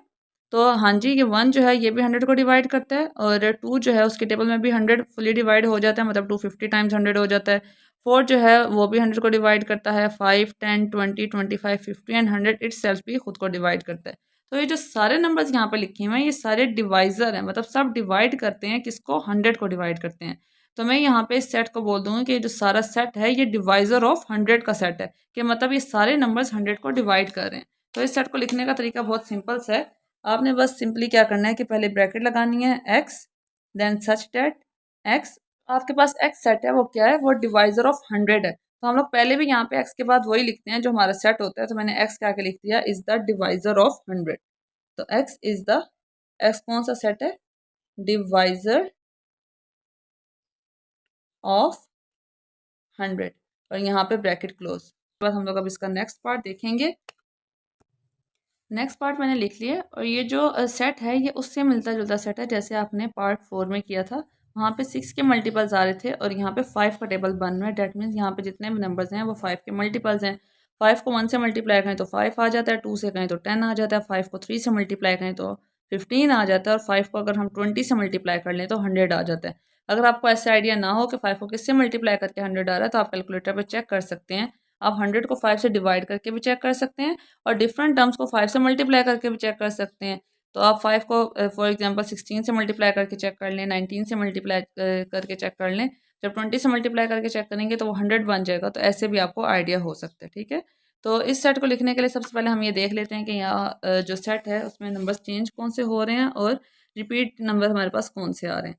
5 को 1 से मल्टीप्लाई किया तो 5 बन गया, 5 को 2 से मल्टीप्लाई किया तो 10 बन गया, 5 को 3 से मल्टीप्लाई करेंगे तो 15 हो जाएगा, एंड देन उसके बाद हम इसको यहाँ पे अप टू सो ऑन 5 को हम लोग 20 से मल्टीप्लाई करेंगे तो 5 20 टाइम्स 100 हो जाएगा। तो इसका ये मतलब हुआ कि ये जो 5 है ये सब में सेम जा रहा है। तो 5 तो सेट में हम ऐसे ही लिखेंगे, लेकिन मल्टीप्लाई के बाद ये जो 1 2 3 है ये चेंज हो रही है। तो डैट मीन्स जो नंबर चेंज हो रहा होता है उसको क्या बोलना होता है, हमने एन बोलना होता है, 5 मल्टीप्लाई एन। और ये बात मैंने आपको पहले भी बताई है कि 5 के साथ मल्टीप्लाई लगाने की जरूरत नहीं होती है, 5 एन भी लिखेंगे तब भी डैट मीन्स कि वो मल्टीप्लाई ही हो रहा है। तो मैं इस सेट को क्या बोल दूँ कि जो मेरे पास सेट है ये 5n का सेट है, जिसकी रेंज 1 से स्टार्ट होकर 20 तक जा रही है। ठीक है, इस सेट को लिख लेते हैं, यहाँ पे ब्रैकेट लगाई एक्स सच डेट एक्स। उसके बाद ये सेट है किसका, ये सेट बना है हमारे पास 5n का। 5n का सेट है, कॉमा लगाया। आगे ये हमने बताना है कि जो n है कहाँ से बिलोंग कर रहा है, तो हमें पता है कि 1 से स्टार्ट हो रहा है, तो डेट मीन्स कि ये नेचुरल नंबर से बिलोंग कर रहा है। उसके बाद एंड, उसके बाद हमने ये बताना है कि इसकी रेंज क्या है। रेंज इसकी 1 से लेकर 20 तक है, तो 1 less than equals to n and less than equals to 20। रफर की वजह से थोड़ा सा उसके ऊपर आ जाता है, लेकिन अंडरस्टैंड करने के लिए ये सामने साफ नज़र आ रहा है। मैं इसको नीचे से रेज भी कर देती हूँ। तो ये हमारा जो सेट बिल्डर नोटेशन का सेट है वो लिख दिया मैंने। अब इसका नेक्स्ट पार्ट स्टार्ट करते हैं। ओके जी, जो नेक्स्ट हमारे पास सेट है वो सेट अगर आप देखें तो ये हमारे पास डिस्क्रिप्टिव फॉर्म में लिखा हुआ है। इससे पहले जितने भी सेट हमारे पास गिवन थे वो सब जो थे वो टेबुलर फॉर्म में थे, कॉमर्स लगे हुए थे और ब्रैकेट्स में थे। लेकिन ये डिस्क्रिप्टिव फॉर्म में है, उन्होंने इंग्लिश में लिखा हुआ है। इसमें लिखा हुआ ये है कि set of all integers between -100 to 1000। या आपने सारे इंटीजर्स का सेट जो है वो रिप्रेजेंट करना है जो -100 से स्टार्ट होकर 1000 तक जा रहे हैं। तो इसको हम लोग स्टार्ट करते हैं। पहले ब्रैकेट लगा लें, एक्स सच डेट एक्स। अब यहाँ पे हमें पता है कि कोई स्पेसिफिक सेट नहीं उन्होंने बोला हुआ कि 2n या n की पावर कुछ हो रही है या 3 के साथ कोई चीज़ मल्टीप्लाई हो रही है। यहाँ पे उन्होंने जनरली हमें सेट बता दिया कि इंटीजर्स का सेट है, तो हम यहाँ पे इसको डायरेक्ट भी लिख सकते हैं कि x जो है वो बिलोंग्स कर रहा है इंटीजर्स से। यहाँ तक लिख लिया। उसके बाद हमें उन्होंने अगर तो रेंज ना बताई होती ना आगे, तो फिर मैं यहाँ पे इस सेट को क्लोज कर देती, लेकिन यहाँ पे उन्होंने आगे हमें रेंज बताई हुई कि -100 से लेके ये 100 तक सेट है। एक और जो बहुत इंपॉर्टेंट बात है वो ये है कि इंटीजर्स बिटवीन -100 टू 100। बिटवीन से मतलब ये होता है कि जो नंबर्स हैं वो -100 से 100 के दरमियान में है। इसका ये मतलब है कि उन नंबर्स के दरमियान -100 और 1000 शामिल नहीं है। मतलब -100 और 1000 के तो दरमियान में नंबर आते हैं, वो सारे नंबर्स तो इंक्लूड हैं, लेकिन ये दो नंबर्स खुद बीच में शामिल नहीं है। बिटवीन उन्होंने बोला, बिटवीन मतलब इन दो नंबर्स के दरमियान के नंबर्स। तो मैंने आपको स्टार्ट में बताया था जब हमने फर्स्ट वाला पार्ट किया था कि इसका यह मतलब होता है लेस देन का, कि ये नंबर यहाँ से स्टार्ट हो के फॉर एग्जांपल अगर 1 से 10 तक कोई नंबर है और यहाँ पे ख़त्म हो रहा है, ठीक है, मतलब इन दोनों के दरमियान के नंबर्स। अगर मैं यहाँ पे इक्वल लगा देती हूँ मतलब ये हो जाता है कि 1 भी इंक्लूड है और 10 भी इंक्लूड है, सिर्फ इन दोनों के दरमियान के नंबर्स नहीं है। लेकिन अगर मैं ये इक्वल वाले जो हैं, ये जो सिंपल 9 है नीचे, ये हटा देती हूँ, तो इसका मतलब ये होता है कि 1 और 10 के दरमियान के नंबर्स मैंने लिखे हैं। लेकिन अगर इक्वल आ जाता है अगेन, तो इसका मतलब है कि 1 से लेकर 10 तक सारे नंबर्स लिखे हैं। तो यहाँ पे हमारे पास उन्होंने बिटवीन का बोला कि मतलब इन दोनों के दरमियान के नंबर लिखने हैं, ये दोनों आपने शामिल नहीं करने। तो हम जब लिखेंगे इसको, इसकी रेंज बताएंगे आके, तो ये इक्वल का साइन नहीं लगाएंगे, ठीक है। तो जेड एंड लगा लिया, तो -100 less than x and less then 1000। तो ये यहाँ पे ब्रैकेट जो है वो क्लोज हो गया, ये इसका सेट बन गया। फर्स्ट वाला क्वेश्चन हमारा इतना ही था, ये यहाँ पे कंप्लीट हो जाता है। अब हम लोग देखते हैं क्वेश्चन नंबर 2 को। क्वेश्चन नंबर 2 में कह रहे हैं कि right each of the following sets in tabular form, के जितने भी आपके पास सेट्स हैं उनको आपने टेबुलर फॉर्म में लिखना है। अच्छा जी, क्वेश्चन नंबर 2 में जो इसका फर्स्ट पार्ट दिया हुआ है ना आपको, वो उन्होंने दिया हुआ है हमारे पास सेट बिल्डर फॉर्म में, और हमने इसको टेबुलर फॉर्म में करना है। और ये करना बहुत ज़्यादा आसान है। आपने जस्ट ये करना है कि स्टेटमेंट अच्छे से पढ़नी है कि यहाँ पे वो कह रहे हैं कि आपके पास जो सेट है एक्स, वो मल्टीपल ऑफ 3 में, मतलब 3 का टेबल है। 3 1 टाइम्स 3, 3 2 टाइम्स 6 और 9 और फिर उसके बाद 12, इस तरह से 3 का टेबल है।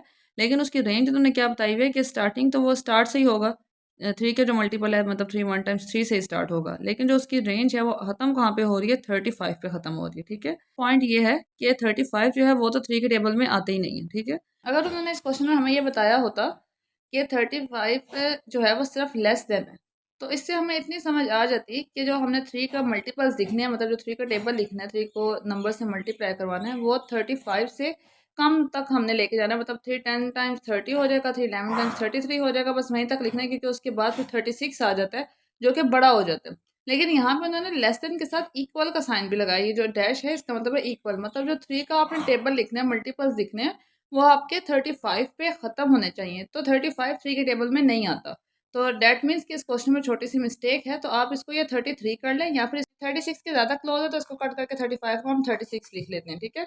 अब इस क्वेश्चन को करना स्टार्ट करते हैं। 3 के मल्टीपल्स हैं, मतलब 3 को मैं एक दफ़ा 1 से मल्टीप्लाई करवाऊंगी तो ये 3 आ जाएगा। 3 को 2 से मल्टीप्लाई करवाऊंगी इसी तरह, तो ये 6 आ जाएगा। इस तरह 3 को मल्टीप्लाई करवाती जाऊंगी 3 से, 4 से, 5 से, और ये कहाँ तक चलेगा। 3 का जब मैं 12 से मल्टीप्लाई करवाऊंगी तो ये मेरे पास आ जाएगा 36, ठीक है। मैं इसको लिखना स्टार्ट करती हूँ, टेबुलर फॉर्म में लिखना है।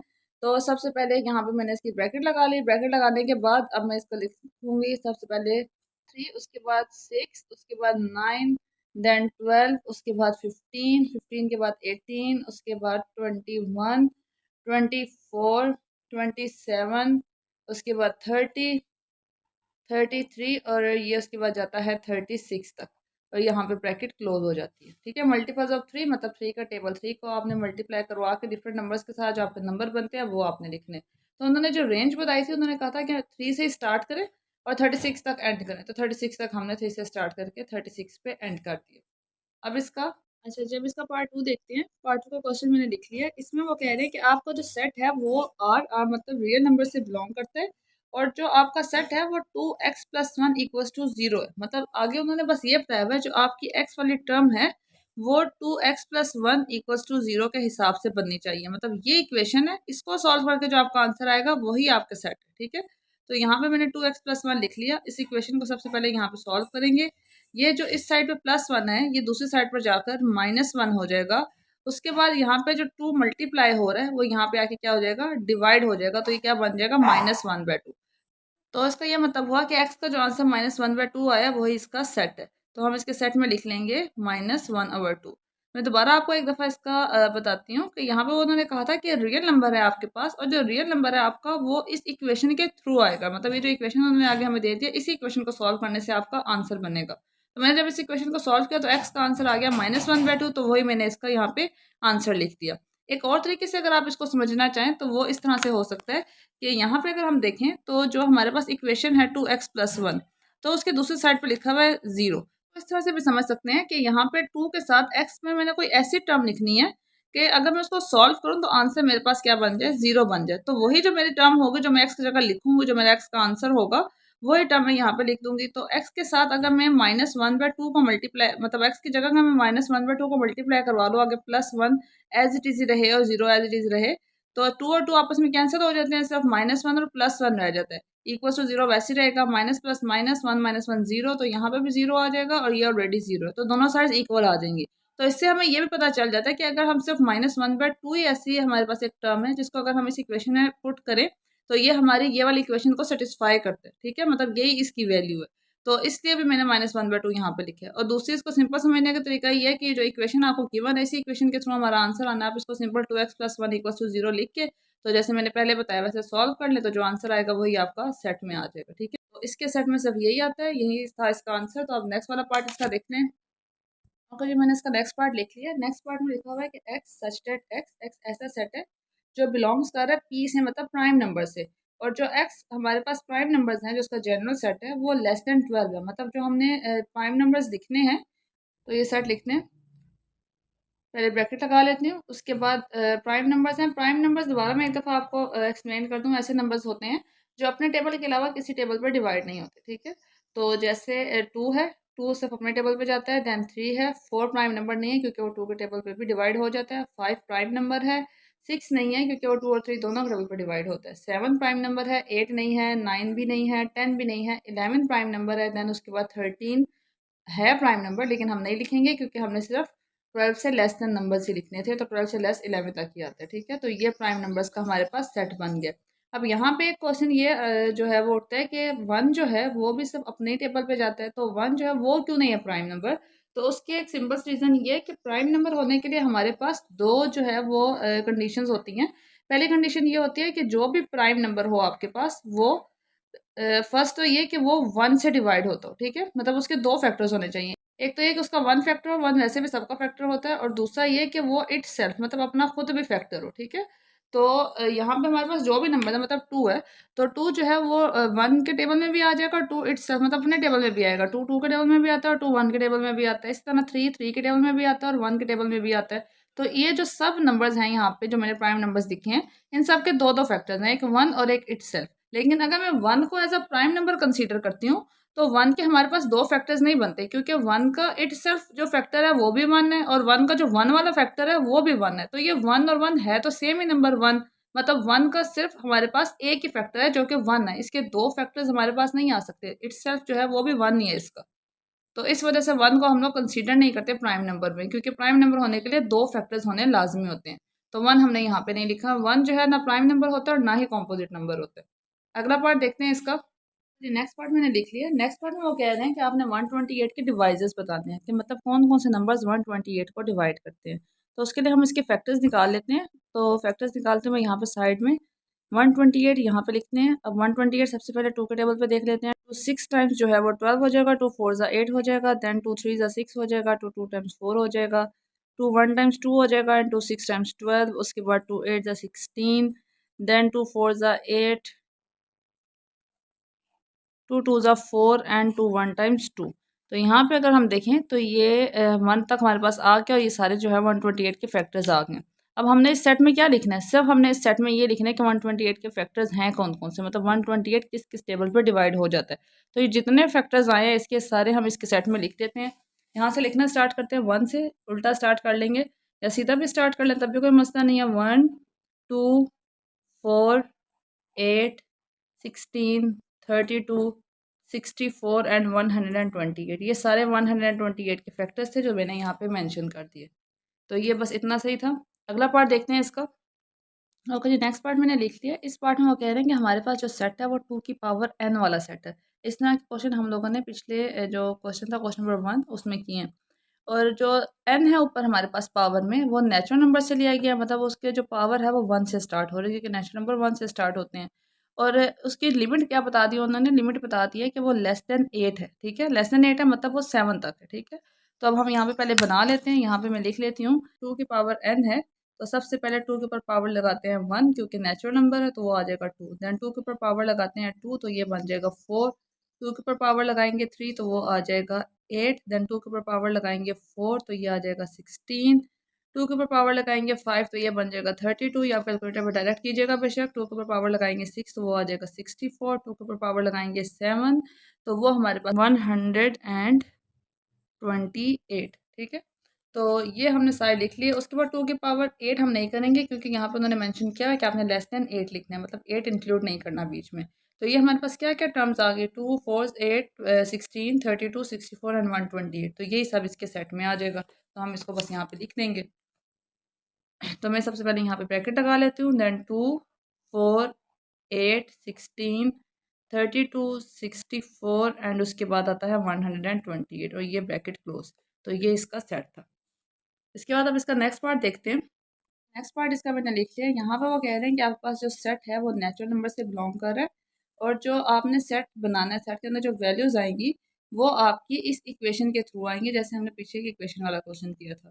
तो सबसे पहले हम लोग इस इक्वेशन को सॉल्व करके देख लेते हैं कि ये क्या बनता है हमारे पास। तो x प्लस 4 है इक्वल्स टू 0 है, तो ये प्लस 4 है, उस साइड पर जाएगा तो ये क्या हो जाएगा -4 हो जाएगा। ठीक है, तो ये बन गया x इक्वल्स टू -4। लेकिन मसला यहाँ पे ये है कि उन्होंने हमें स्टार्ट में ये बताया है कि ये जो हमारा सेट है वो नेचुरल नंबर से बिलोंग कर रहा है। अगर सेट नेचुरल नंबर से बिलोंग कर रहा है तो वो उसमें सारे पॉजिटिव नंबर्स होने चाहिए, लेकिन ये जो हमारे पास आया है ये -4 आया है।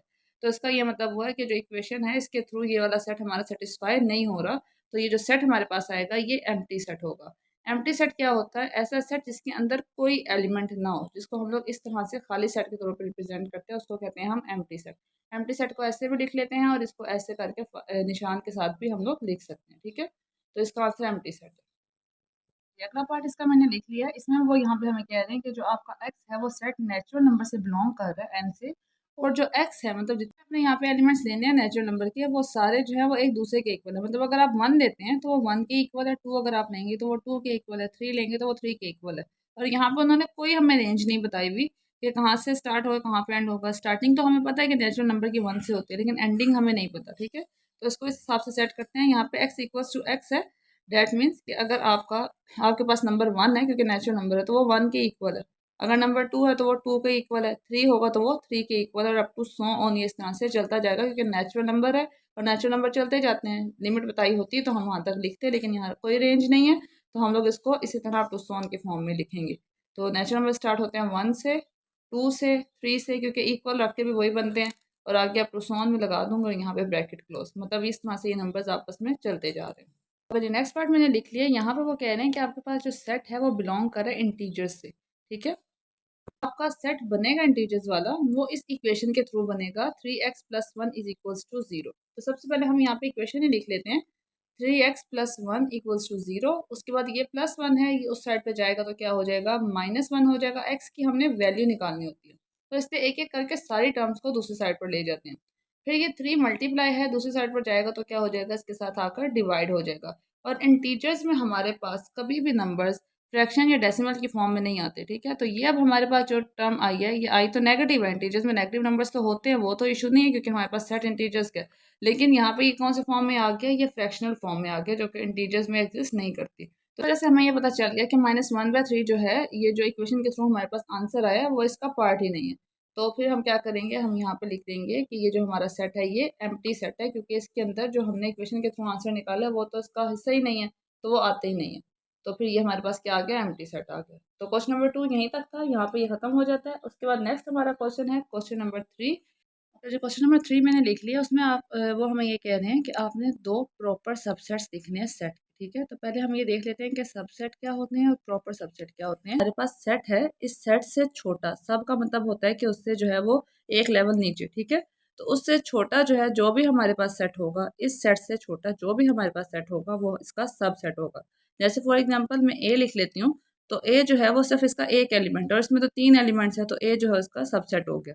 इस तरह अगर मैं बी लिख लेती हूँ, तो बी जो है वो इसका सबसेट हो गया। सी लिख लेती हूँ अगर अकेला, तो सी भी क्या हो गया, इसका सबसेट हो गया। इसी तरह अगर मैं ए के साथ बी लिख लेती हूँ, ए बी, ये भी दोनों जो है ये इससे एक स्टेप छोटे हैं क्योंकि अभी इसमें मैंने सी नहीं लिखा, तो ये भी इसका सबसेट हो गया, मतलब बड़े सेट का छोटा सेट। इस तरह अगर मैं बी सी लिख लूँ, तो वो भी इसका सबसेट हो जाएगा। अगर मैं सी ए लिख लूँ, तो वो भी इसका सबसेट हो जाएगा, ठीक है। तो अगर मैं एक या दो दो करके नंबर्स लिख लेती हूँ यहाँ पे, तो ये सारे इसके सबसेट हो जाएंगे क्योंकि ये खुद 3 अल्फ़ाबेट्स का सेट है और यहाँ पे हमने उसके छोटे-छोटे पार्ट्स लिखे हैं, ठीक है? उसको उसके सब पार्ट्स लिखे हैं कि ये उसके सारे छोटे वाले सेट्स हैं, ठीक है? तो ये इसके सबसेट्स हो जाते हैं। अब बात आती है प्रॉपर सबसेट की, तो अगर इस तरह से मैं लिखूँ कि एबीसी का सबसेट मैं एबीसी बना लूँ कि ये जो पूरा सेट है, ये भी जो है वो इसका सबसेट है, तो इसका सबसेट तो होगा लेकिन ये इसका इम्प्रॉपर सबसेट होगा। आपने प्रॉपर सबसेट बनाना है तो उसके लिए लाज़मी है कि आपके जो एलिमेंट्स हैं वो एक एलिमेंट जो है वो कम से कम आपका लाज़मी इस वाले सेट से, जो आपका ये जो बड़े वाला सेट है, जो सुपर सेट होता है, इससे कम हो, ठीक है। लेकिन अगर आप एबीसी जो ये वाला सेट है, ये पूरे का पूरा सेट इस तरह से लिख देते हैं, तो ये भी इसका सबसेट ही होता है लेकिन ये इम्प्रॉपर सबसेट होता है। ये हम नहीं लिखेंगे। प्रॉपर सबसेट वो होता है जिसमें आपके पास जो भी एलिमेंट्स हो वो एक एलिमेंट कम से कम आपके सुपर सेट से कम हो। ए लिख आप सिंगल भी लिख सकते हैं, जैसे मैंने ए बी सी लिखा है, और आप दो दो एलिमेंट्स भी लिख सकते हैं, बस आपने 3 के 3 एलिमेंट्स यहाँ पे नहीं लिखने। हमें सबसेट और प्रॉपर सबसेट की समझ आ गई। अब यहाँ पे हम लोग इसके प्रॉपर सबसेट्स लिखते हैं। उन्होंने हमें कोई यहाँ पे बाउंड नहीं किया कि आपने यही 2 प्रॉपर सबसेट्स लिखने हैं। उन्होंने बोला आप कोई भी 2 प्रॉपर सबसेट्स लिखने हैं। तो इसमें से अब ये देखें, मेरे पास 1, 2, 3, 4 मैंने ऑलरेडी यहाँ लिखे हुए हैं। तो आप कोई भी इनमें से 2 सबसेट्स लिख लें तो वो आपके प्रॉपर सबसेट्स के जो है वो रिक्वायरमेंट पूरी कर देंगे, क्योंकि 2 ही उन्होंने सिर्फ हमसे बोले हैं। तो मैं यहाँ पे एक ए लिख लेती हूँ और एक में जो है वो ए बी लिख लेती हूँ। तो ये जो है मेरा इसका आंसर आ गया। वाले पार्ट में उन्होंने हमें ये यहाँ पे 2 नंबर्स दिए हैं 0 और 1, और हमने इसके लिखने हैं सबसेट्स। तो इसके सबसेट्स एक तो हमारे पास बन जाएगा 0 और एक इसका सबसेट बनेगा 1। इससे ज़्यादा इसका सबसेट बनते नहीं है। अब मैंने अगर मज़ीद इसका सबसेट बनाया तो वो 2 नंबर्स आ जाएँगे 0, 1, और अगर मैं 0, 1 यहाँ पे लिखूँगी तो वो 0, 1 ऑलरेडी यहाँ पर भी है। तो ये फिर हमारे पास इम्प्रॉपर सबसेट हो जाएगा, प्रॉपर नहीं रहेगा। तो इसका आंसर 0 और 1 ही है। इसके बाद हम इसका थर्ड पार्ट देखते हैं। थर्ड पार्ट में जो उन्होंने हमें दिया हुआ वो सिर्फ n दिया हुआ है, जो कि नेचुरल नंबर है, ठीक है। तो नेचुरल नंबर आपको पता है कि हमारे पास स्टार्ट होते हैं 1 से और वो अप टू सो ऑन चलते जाते हैं। तो हम लोग अब उसी के अकॉर्डिंगली इसको देख लेते हैं। ये जो नेचुरल नंबर्स हैं ये सब समझाने के लिए मैं आपको यहाँ पे लिख रही हूँ। ये लिखना यहाँ पे कंपल्सरी नहीं है कि 1, 2, 3, 4 and up to so on ये नंबर्स चलते जा रहे हैं। अब आपकी अपनी चॉइस है, आप इसमें से एक नंबर का सबसेट बनाएं, 2 नंबर का प्रॉपर सबसेट बनाएं, या 3, 3, 4, 4 नंबर्स देके प्रॉपर सबसेट्स बना लें, आपके ऊपर है। एक मैं बना लेती हूँ 1, 2, क्योंकि ये दोनों भी नेचुरल नंबर्स हैं। नेचुरल नंबर्स में सारे नंबर्स आ जाते हैं 1 से स्टार्ट हो गए। एक मैं बना लेती हूँ 6, 7, 8, तो एक ये इसका सबसेट बन गया। तो ये दोनों जो है मैंने प्रॉपर सबसेट्स बना दिए। आप इसकी जगह कोई भी और सबसेट लिख सकते हैं नेचुरल नंबर का, कोई भी इसमें आपको जो है वो बाउंड नहीं किया गया क्वेश्चन में। नेक्स्ट पार्ट मैंने लिख लिया। यहाँ पे वो कह रहे हैं कि आपका जो पास जो सेट है वो गिवन वो जेड है, ठीक है, मतलब इंटीजर्स है। तो आपने इसके प्रॉपर सबसेट्स बनाने हैं। इंटीजर्स में हमारे पास इसी तरह जैसे नेचुरल नंबर्स में हमारे पास काफ़ी चॉइस थी, हम कोई भी सबसेट लिख सकते थे। इंटीजर्स में भी लिख सकते हैं क्योंकि ये भी जनरल सेट है। अब इंटीजर्स कौन सा सेट होता है ये आपने आंसर में लिखना कंपलसरी नहीं है, लेकिन अगर आप लिखना चाहें तो चलें लिख भी लें। ज़ीरो होता है, इसमें पॉजिटिव नंबर्स भी होते हैं और नेगेटिव नंबर्स भी होते हैं, and up to so on, मतलब ये चलते जा रहे हैं, ठीक है। तो अब हमारी अपनी चॉइस है, हम यहाँ पे पॉजिटिव नंबर्स का सबसेट बनाएं या नेगेटिव नंबर्स का बनाएं, या किसी भी तरीके से बना लें। तो एक मैं पॉजिटिव का बना लेती हूँ और एक मैं नेगेटिव का ले लेती हूँ। एक मैं ले लेती हूँ यहाँ पे 2, 3 एंड 4, और एक मैं सबसेट यहाँ पे बना लेती हूँ नेगेटिव नंबर्स का, जिसमें मैं लिख लेती हूँ -1, 0 और 1, और ये मेरे पास नेगेटिव तो नहीं है, लेकिन चले एक -1 लिख दिया, एक 0 लिख दिया और एक 1 लिख दिया। तो ये तीनों नंबर्स भी जो है वो इंटीजर्स हैं, क्योंकि 0 भी आ रहा है इसमें, नेगेटिव भी है और पॉजिटिव भी है। तो ये दोनों जो है मैंने इंटीजर्स के सबसेट्स बना दिए। इसी तरह जो आपके पास नेक्स्ट क्वेश्चन है उसमें लिखा हुआ है क्यू। क्यू हम लोग पहले पढ़ चुके हैं। क्यू होता है वो रिप्रेजेंट करता है रैशनल नंबर्स को। तो यहाँ पे रैशनल नंबर्स हमारे पास वो नंबर्स होते हैं जिनको हम लोग पी ओवर क्यू की फॉर्म में लिख सकते हैं, मतलब ओवर की फॉर्म में लिख सकते हैं। तो यहाँ पे इस तरह से कोई भी नंबर आ सकता है। मैं 3/2 लिख लूँ, 4/6 लिख लूँ, 9 जो है वो 11 लिख लूँ, कुछ भी लिख सकती हूँ यहाँ पे। तो मैं अपनी पसंद से यहाँ पे कोई भी दो नंबर लिख देती हूँ। मैं एक 1/2 लिख देती हूँ जो कि 0.5 होता है, और एक मैं ऐसा करती हूँ यहाँ पे 3/5 लिख देती हूँ। ये मैंने खुद से एक नंबर ऐसे ही बस लिया, ठीक है। तो ये जो दो हैं वो मेरे पास दो सेट्स बन गए। तो अगर आप चाहें तो आप दो दो नंबर्स के सेट भी ले सकते हैं, लेकिन सिंगल टर्म्स के भी ले लें तब भी वो सब सेट होते हैं, तो उसमें कोई मसला नहीं है। तो कोई भी दो नंबर ऐसे लिखते हैं जिनको आप ओवर के फॉर्म में लिख सकते हैं, तो वो आपके रैशनल नंबर्स होते हैं।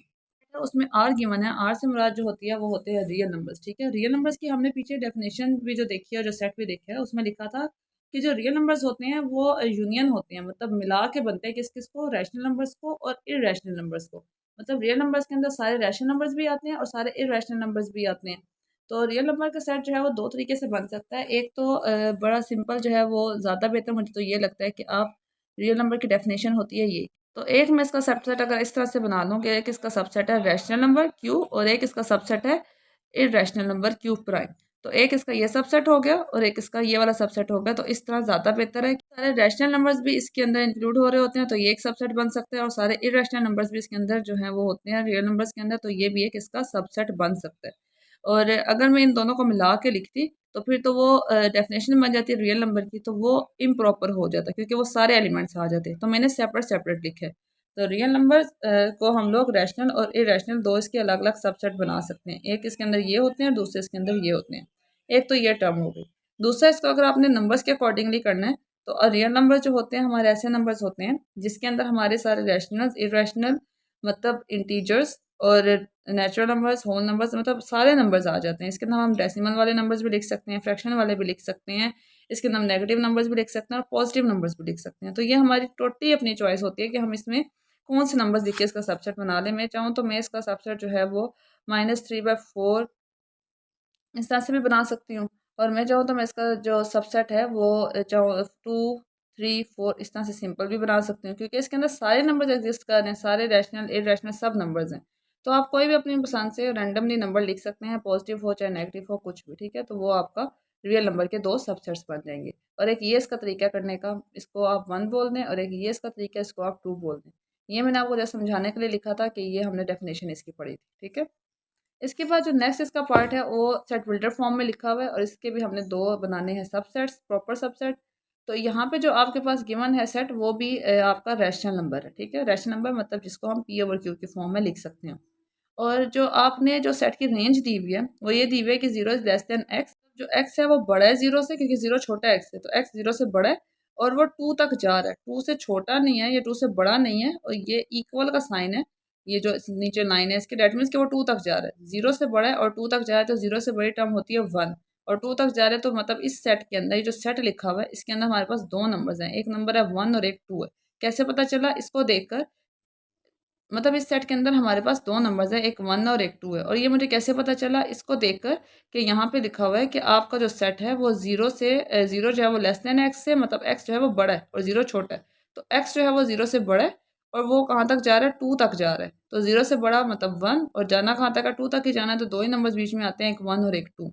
तो इन दो से हम लोग दो ही सबसेट्स बना सकते हैं। वैसे भी एक हम बनाएंगे 1 वाला और एक हम बना लेंगे 2 वाला। इससे ज़्यादा अगर मैंने इसका सबसेट बनाया तो वो 1, 2 ही बनेगा। तो 1, 2 अगर मैं लिख दूँगी तो वो दैट मीन्स कि वो इम्प्रॉपर हो गया।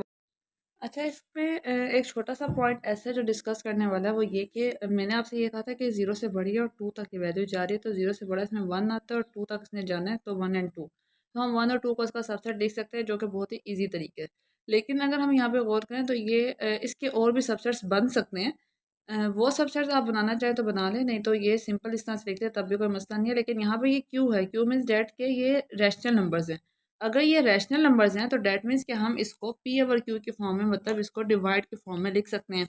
अब अगर हमारे पास ये 0 है और 0 तो इंक्लूड नहीं है, 0 से ज़्यादा मतलब ग्रेटर देन 0 नंबर इंक्लूड है, तो 1 और 2, और 0 से ग्रेटर, ठीक है, 0 से आगे वाले नंबर इसमें इंक्लूड है। तो 0 से बड़ा 0.1 हो सकता है, 0.2 भी हो सकता है, 0.3 भी हो सकता है, मतलब 0.5 भी हो सकता है। इस तरह 0 से बड़े तो कई नंबर्स हो सकते हैं। इसी तरह 1 से बड़े 1.1, 1.2, 1.8, 1.9 और उसके बाद 2 तक हम लोग जा सकते हैं। मतलब 0 से 1 एंड 1 से 2 तक जाते हुए हमारे पास डेसिमल्स के कई नंबर्स आ जाते हैं। जैसे अगर मैंने 0.5 लिखा है क्योंकि वो 0 से बड़ा है, वो इसमें आ सकता है, तो उसकी जगह मैं 1/2, क्योंकि ये रैशनल नंबर्स है तो 1/2 लिख सकती थी एक इसके सबसेट में। इसी तरह अगर मैं मैं अगर 3/7 लिख दूँ तो वह मेरा ख्याल है 0.4 समथिंग कुछ इस तरह से बनता है। वो मैं दिखा देती हूँ आपको कि अगर 3 को हम लोग 7 से डिवाइड करके देखें तो ये देखें हमारे पास बनता है 0.4 और उसके बाद 2 आ जाता है। तो ये भी हमारा 0 से बड़ा नंबर है, तो मैं 3/7 भी इसके सबसेट में लिख सकती हूँ। इसी तरह मैं कई पॉइंट्स वाले नंबर इस तरह से चेक करके यहाँ पे लिख सकती हूँ जो 0 से बड़े हों, क्योंकि ये हमारे पास रैशनल नंबर्स है, इसको हम डिवाइड के फॉर्म में लिख सकते हैं। लेकिन जब यहाँ पे उन्होंने हमें ये अपॉर्चुनिटी दी हुई है कि हम लोग 0 से बड़ा मतलब 1 और 2 के दरमियान इसके सबसेट लिखें और 1 2 इजीली बनता है, तो हम ये लिख लेंगे, तब भी कोई मसला नहीं है, क्योंकि हमारे पास चॉइस है कि हमने कोई भी 2 सबसेट लिखने हैं। ठीक है। और एक और बात यहाँ पे जो है वो माइंड में आती है कि अगर ये रैशनल नंबर्स ही हैं तो ये 1 जो है ये तो सिंगल नंबर है, ये तो रैशनल नंबर नहीं बनता। तो ये बात अपने माइंड में रखिएगा कि अगर 1 है और इसके नीचे कुछ नहीं है तो डैट मीन्स इसके नीचे 1 है। तो अगर आप इस लिहाज से देखें इसको तो ये आपका रैशनल नंबर ही बनता है। इस तरह अगर 2 है और 2 आप कह रहे हैं कि 2 सिंपल नंबर यहाँ पे लिखा हुआ है, ये रैशनल नंबर तो नहीं है, तो 2 के नीचे कुछ नहीं है तो डैट मीन्स 2 के नीचे भी 1 है। और अगर आप इस लिहाज से देखें तो ये भी आपके पास कौन सा नंबर बन जाता है, ये भी आपके पास रैशनल नंबर बन जाता है। जो नंबर सिंपल दिखे होते हैं उनके नीचे 1 होता है तो वो रैशनल नंबर ही बन रहे होते हैं। तो इसलिए यहाँ पे 1 और 2 हम लोग रैशनल नंबर के सेट में लिख सकते हैं। क्वेश्चन नंबर 4 देखते हैं। क्वेश्चन नंबर 4 में वो कहना है, is there any set which has no proper subset, if yes so name the set. क्या कोई हमारे पास ऐसा सेट है जिसका कोई प्रॉपर सबसेट नहीं होता, तो हमने उसका नाम बताना है। तो हमारे पास नंबर्स में तो कोई सेट नहीं है जिसका हमारे पास प्रॉपर सबसेट ना हो, लेकिन हमारे पास एक सेट होता है जिसको हम लोग एम्प्टी सेट कहते हैं। इसका हमारे पास कोई प्रॉपर सबसेट नहीं होता है, क्योंकि प्रॉपर सबसेट होने के लिए ये चीज़ ज़रूरी होती है कि आपके पास जो भी एलिमेंट्स हो, आपने जब उसके प्रॉपर सबसेट लिखने हैं तो एक एलिमेंट आपने उससे कम लिखने हैं। लेकिन एम्प्टी सेट में कोई नंबर ही नहीं है कि जब आप दोबारा इसका प्रॉपर सबसेट बनाएंगे तो उससे आप कम नंबर लिखेंगे या ज़्यादा नंबर लिखेंगे। तो ये तो है ही खाली। तो इसलिए ये जो सेट है इस एम्प्टी सेट, इसको हम कहते हैं कि इसका कोई प्रॉपर सबसेट नहीं होता। ठीक है। अच्छा, अब इसका नेक्स्ट देखें। इन्होंने यहाँ पे बोला था कि if there any set which has no proper subset, तो यहाँ पहले यस लिख लें आप कि यस, और आगे लिखिए एम्प्टी सेट कि हाँ एम्प्टी सेट है जो जिसका कोई प्रॉपर सबसेट नहीं होता, और आगे एम्प्टी सेट इस तरह से आप उसको सिंबलाइज भी कर दें। ठीक है, ब्रैकेट्स में भी लिख दें। ओके जी। उसके बाद नेक्स्ट क्वेश्चन मैंने ऑलरेडी यहाँ पे लिखा हुआ, question number 5, what is the difference between A B, और दोबारा 2 ब्रैकेट्स में है ए और बी। ठीक है। तो पहली बात तो ये अंडरस्टैंड कर लें आप कि जो ब्रैकेट्स होती हैं हमारे पास, ब्रैकेट्स के अंदर जितने भी नंबर्स होते हैं, ठीक है, वो सेट के एलिमेंट्स होते हैं। जैसे ये इस सेट की ये ब्रैकेट है तो इस सेट के 2 एलिमेंट्स हैं, एक एलिमेंट ए है और एक एलिमेंट बी है। अब इस सेट में हमारे पास एक ये ब्रैकेट है और यही हमारे पास मेन ब्रैकेट है। इस मेन ब्रैकेट के अंदर हमारे पास ये पूरी एक ब्रैकेट है। ठीक है। तो मतलब ये पूरा जो एक ब्रैकेट के अंदर लिखा हुआ है ये पूरा एक नंबर कह लें या एक चीज़ कह लें। ठीक है। बेशक कि अंदर से अगर हम इस ब्रैकेट के हिसाब से देखें, मतलब अगर मैं इन दोनों को इग्नोर कर दूं और सिर्फ ए और बी देखूं, तो यहाँ मेरे पास ये 2 एलिमेंट्स बन जाते हैं सेट के। लेकिन अगर मैं इन दोनों को साथ इंक्लूड कर लूं, आउटर ब्रैकेट के अंदर एक और जो है वो स्मॉलर ब्रैकेट है जो कि इसका सेट है। ठीक है। तो ये पूरा एक सेट है। अगर ये सेपरेट सेपरेट लिखे होते, इस तरह से ये वाली ब्रैकेट ना होती या बाहर वाली ब्रैकेट ना होती, तो मैं इसको 2 एलिमेंट्स कहती। लेकिन ये दोनों एक ही ब्रैकेट के अंदर है, मतलब एक सेट है। तो सेट के अंदर एक सेट है तो डैट मीन्स एक एलिमेंट है। एक सेट है तो एक एलिमेंट है। अगर इसके अंदर एक और ब्रैकेट के साथ एक और सेट होता तो ये 2 एलिमेंट्स हो जाते। लेकिन अगर हम इसमें देखें तो ये सिंपल है। यहाँ पे 2 ब्रैकेट है जिस तरह नॉर्मली सेट की होती है और अंदर 2 एलिमेंट्स लिखे हुए हैं, तो इसको हम ये कह सकते हैं कि ये वाला जो सेट है हैज़ जो है 2 एलिमेंट्स, इस वाले सेट में हैविंग 1 एलिमेंट। ठीक है। हम यहाँ पे लिख लेते हैं कि सेट जो है ए बी हैविंग 2 एलिमेंट्स, एक एलिमेंट इसका ए है और एक एलिमेंट इसका बी है। और यहाँ पे ये वाला सेट है, ये एक ही सेट है जो इस सेट के अंदर है। तो हैविंग, इसको हम एज अ सेट देखेंगे 1 एलिमेंट, क्योंकि एक सेट है इसके अंदर। अगर यहाँ पे 2 सेट होते तो हम 2 एलिमेंट्स लिख देते। अगर इसी के अंदर यहाँ पे 2-3 ब्रैकेट्स के साथ और भी सेट्स होते तो हम उतने ही यहाँ पे एलिमेंट्स लिख देते। ठीक है। तो ये इतना ही था। अब अगला नेक्स्ट क्वेश्चन देखते हैं हम। क्वेश्चन नंबर 6 है, उसमें कह रहे हैं कि आपने नंबर ऑफ एलिमेंट्स बताने हैं पावर सेट के। पहले हम देख लेते हैं पावर सेट क्या होता है। पावर सेट ये होता है कि आप एक ब्रैकेट के अंदर किसी भी सेट के जितने भी सबसेट्स बनते हैं उन सबको लिखते हैं, तो वो उसका पावर सेट होता है। जैसे मैं आपको एक एग्जांपल समझाती हूँ कि यहाँ पे अगर हमारे पास फॉर एग्जांपल एक सेट है जो ए बी है, ठीक है। तो अगर मैंने इसके पावर सेट लिखना है तो मैं पहले यहाँ पे एक ब्रैकेट लगाऊंगी और उस ब्रैकेट के अंदर मैं इसके जितने भी सबसेट्स हैं वो लिख लूँगी। एम्प्टी सेट भी सबसेट होता है। नेक्स्ट क्वेश्चन में हम लोग जब देखेंगे पावर सेट को तो मैं आपको वो दोबारा एक्सप्लेन कर दूंगी। एम्प्टी सेट होता है इसका एक सबसेट, फिर इसका एक सबसेट ए बनेगा, इसका एक सबसेट बी बनेगा। अभी मैं रफली बना रही हूँ और ए बी जो है वो पूरा भी हम लोग यहाँ पे लिखते हैं, तो ये इसका सबसेट बन गया, ठीक है। तो ये सारे सबसेट्स जब हम किसी एक बड़े सेट के अंदर लिखते हैं तो उसको हम कहते हैं कि ये इस सेट का पावर सेट है। मतलब उस पावर सेट के अंदर उस सेट के सारे जो है सबसेट्स जो है मौजूद हैं, ठीक है। कि पावर सेट किसी भी सेट के सारे सबसेट्स जो हैं अपने अंदर कंटेन करते हैं, तो उसको पावर सेट कहते हैं, ठीक है। तो अब यहाँ पे उन्होंने हमसे ये नहीं पूछा कि आपने ये बताना है कि इसके पावर सेट क्या है, ठीक है। मतलब हमने ये नहीं बनाना, पावर सेट नहीं बनाना, हमने जस्ट ये फाइंड आउट करना है कि अगर हमारे पास कोई भी सेट गिवन हो तो बगैर निकाले पावर सेट हम कैसे बता सकते हैं कि इसके कितने जो है पावर सेट के अंदर एलिमेंट्स आते हैं, ठीक है। कि पावर सेट निकाले बगैर, पावर सेट को फाइंड आउट किए बगैर हम ये कैसे बता सकते हैं कि किसी भी सेट के अंदर कितने एलिमेंट्स आएंगे, ठीक है। तो उसके लिए हमारे पास एक छोटा सा फार्मूला होता है, उसको फार्मूले को हम कहते हैं 2 की पावर n, ठीक है।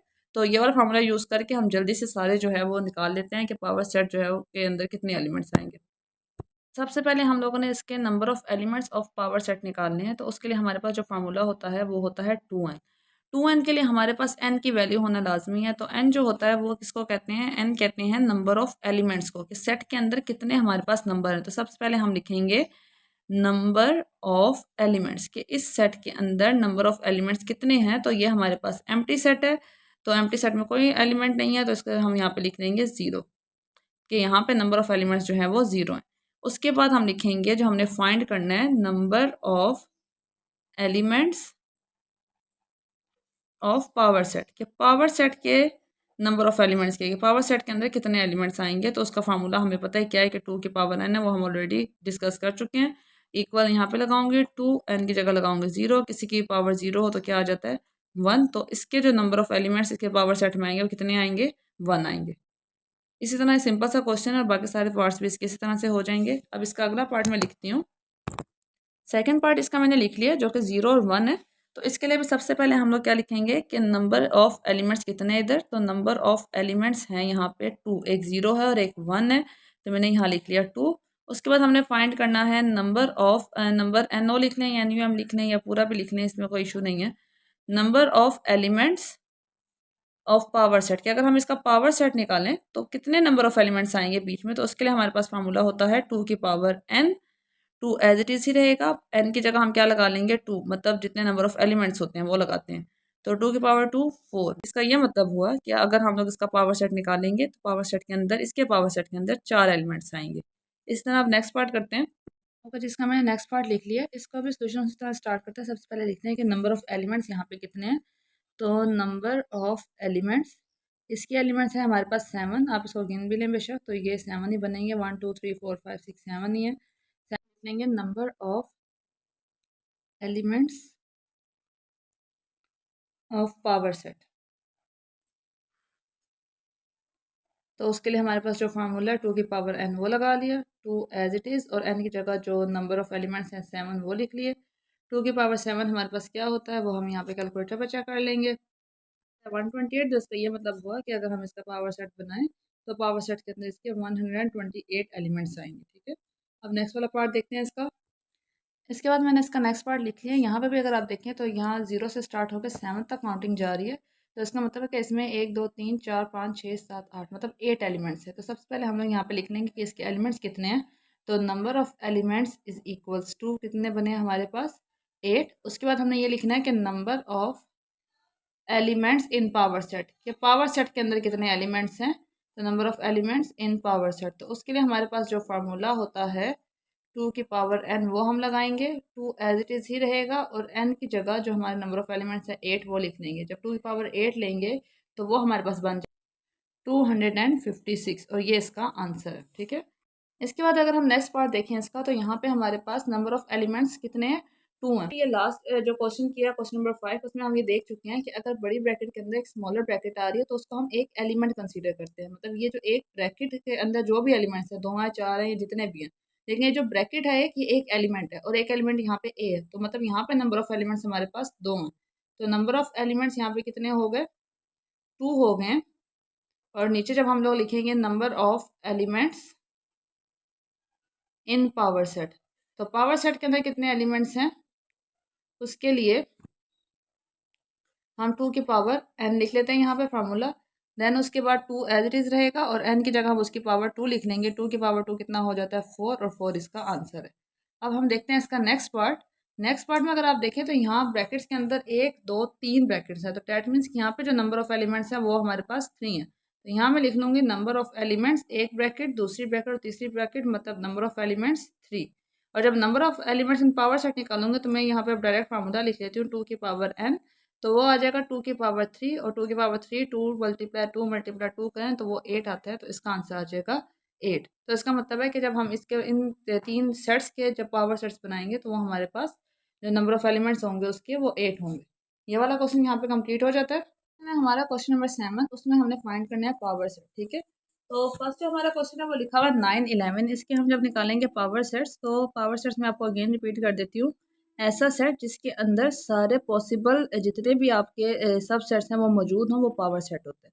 पावर सेट में एम्प्टी सेट को हम लोग लाजमी इंक्लूड करते हैं। तो सबसे पहले जो पावर सेट में हमारा सेट आता है सबसेट, वो एम्प्टी सेट है।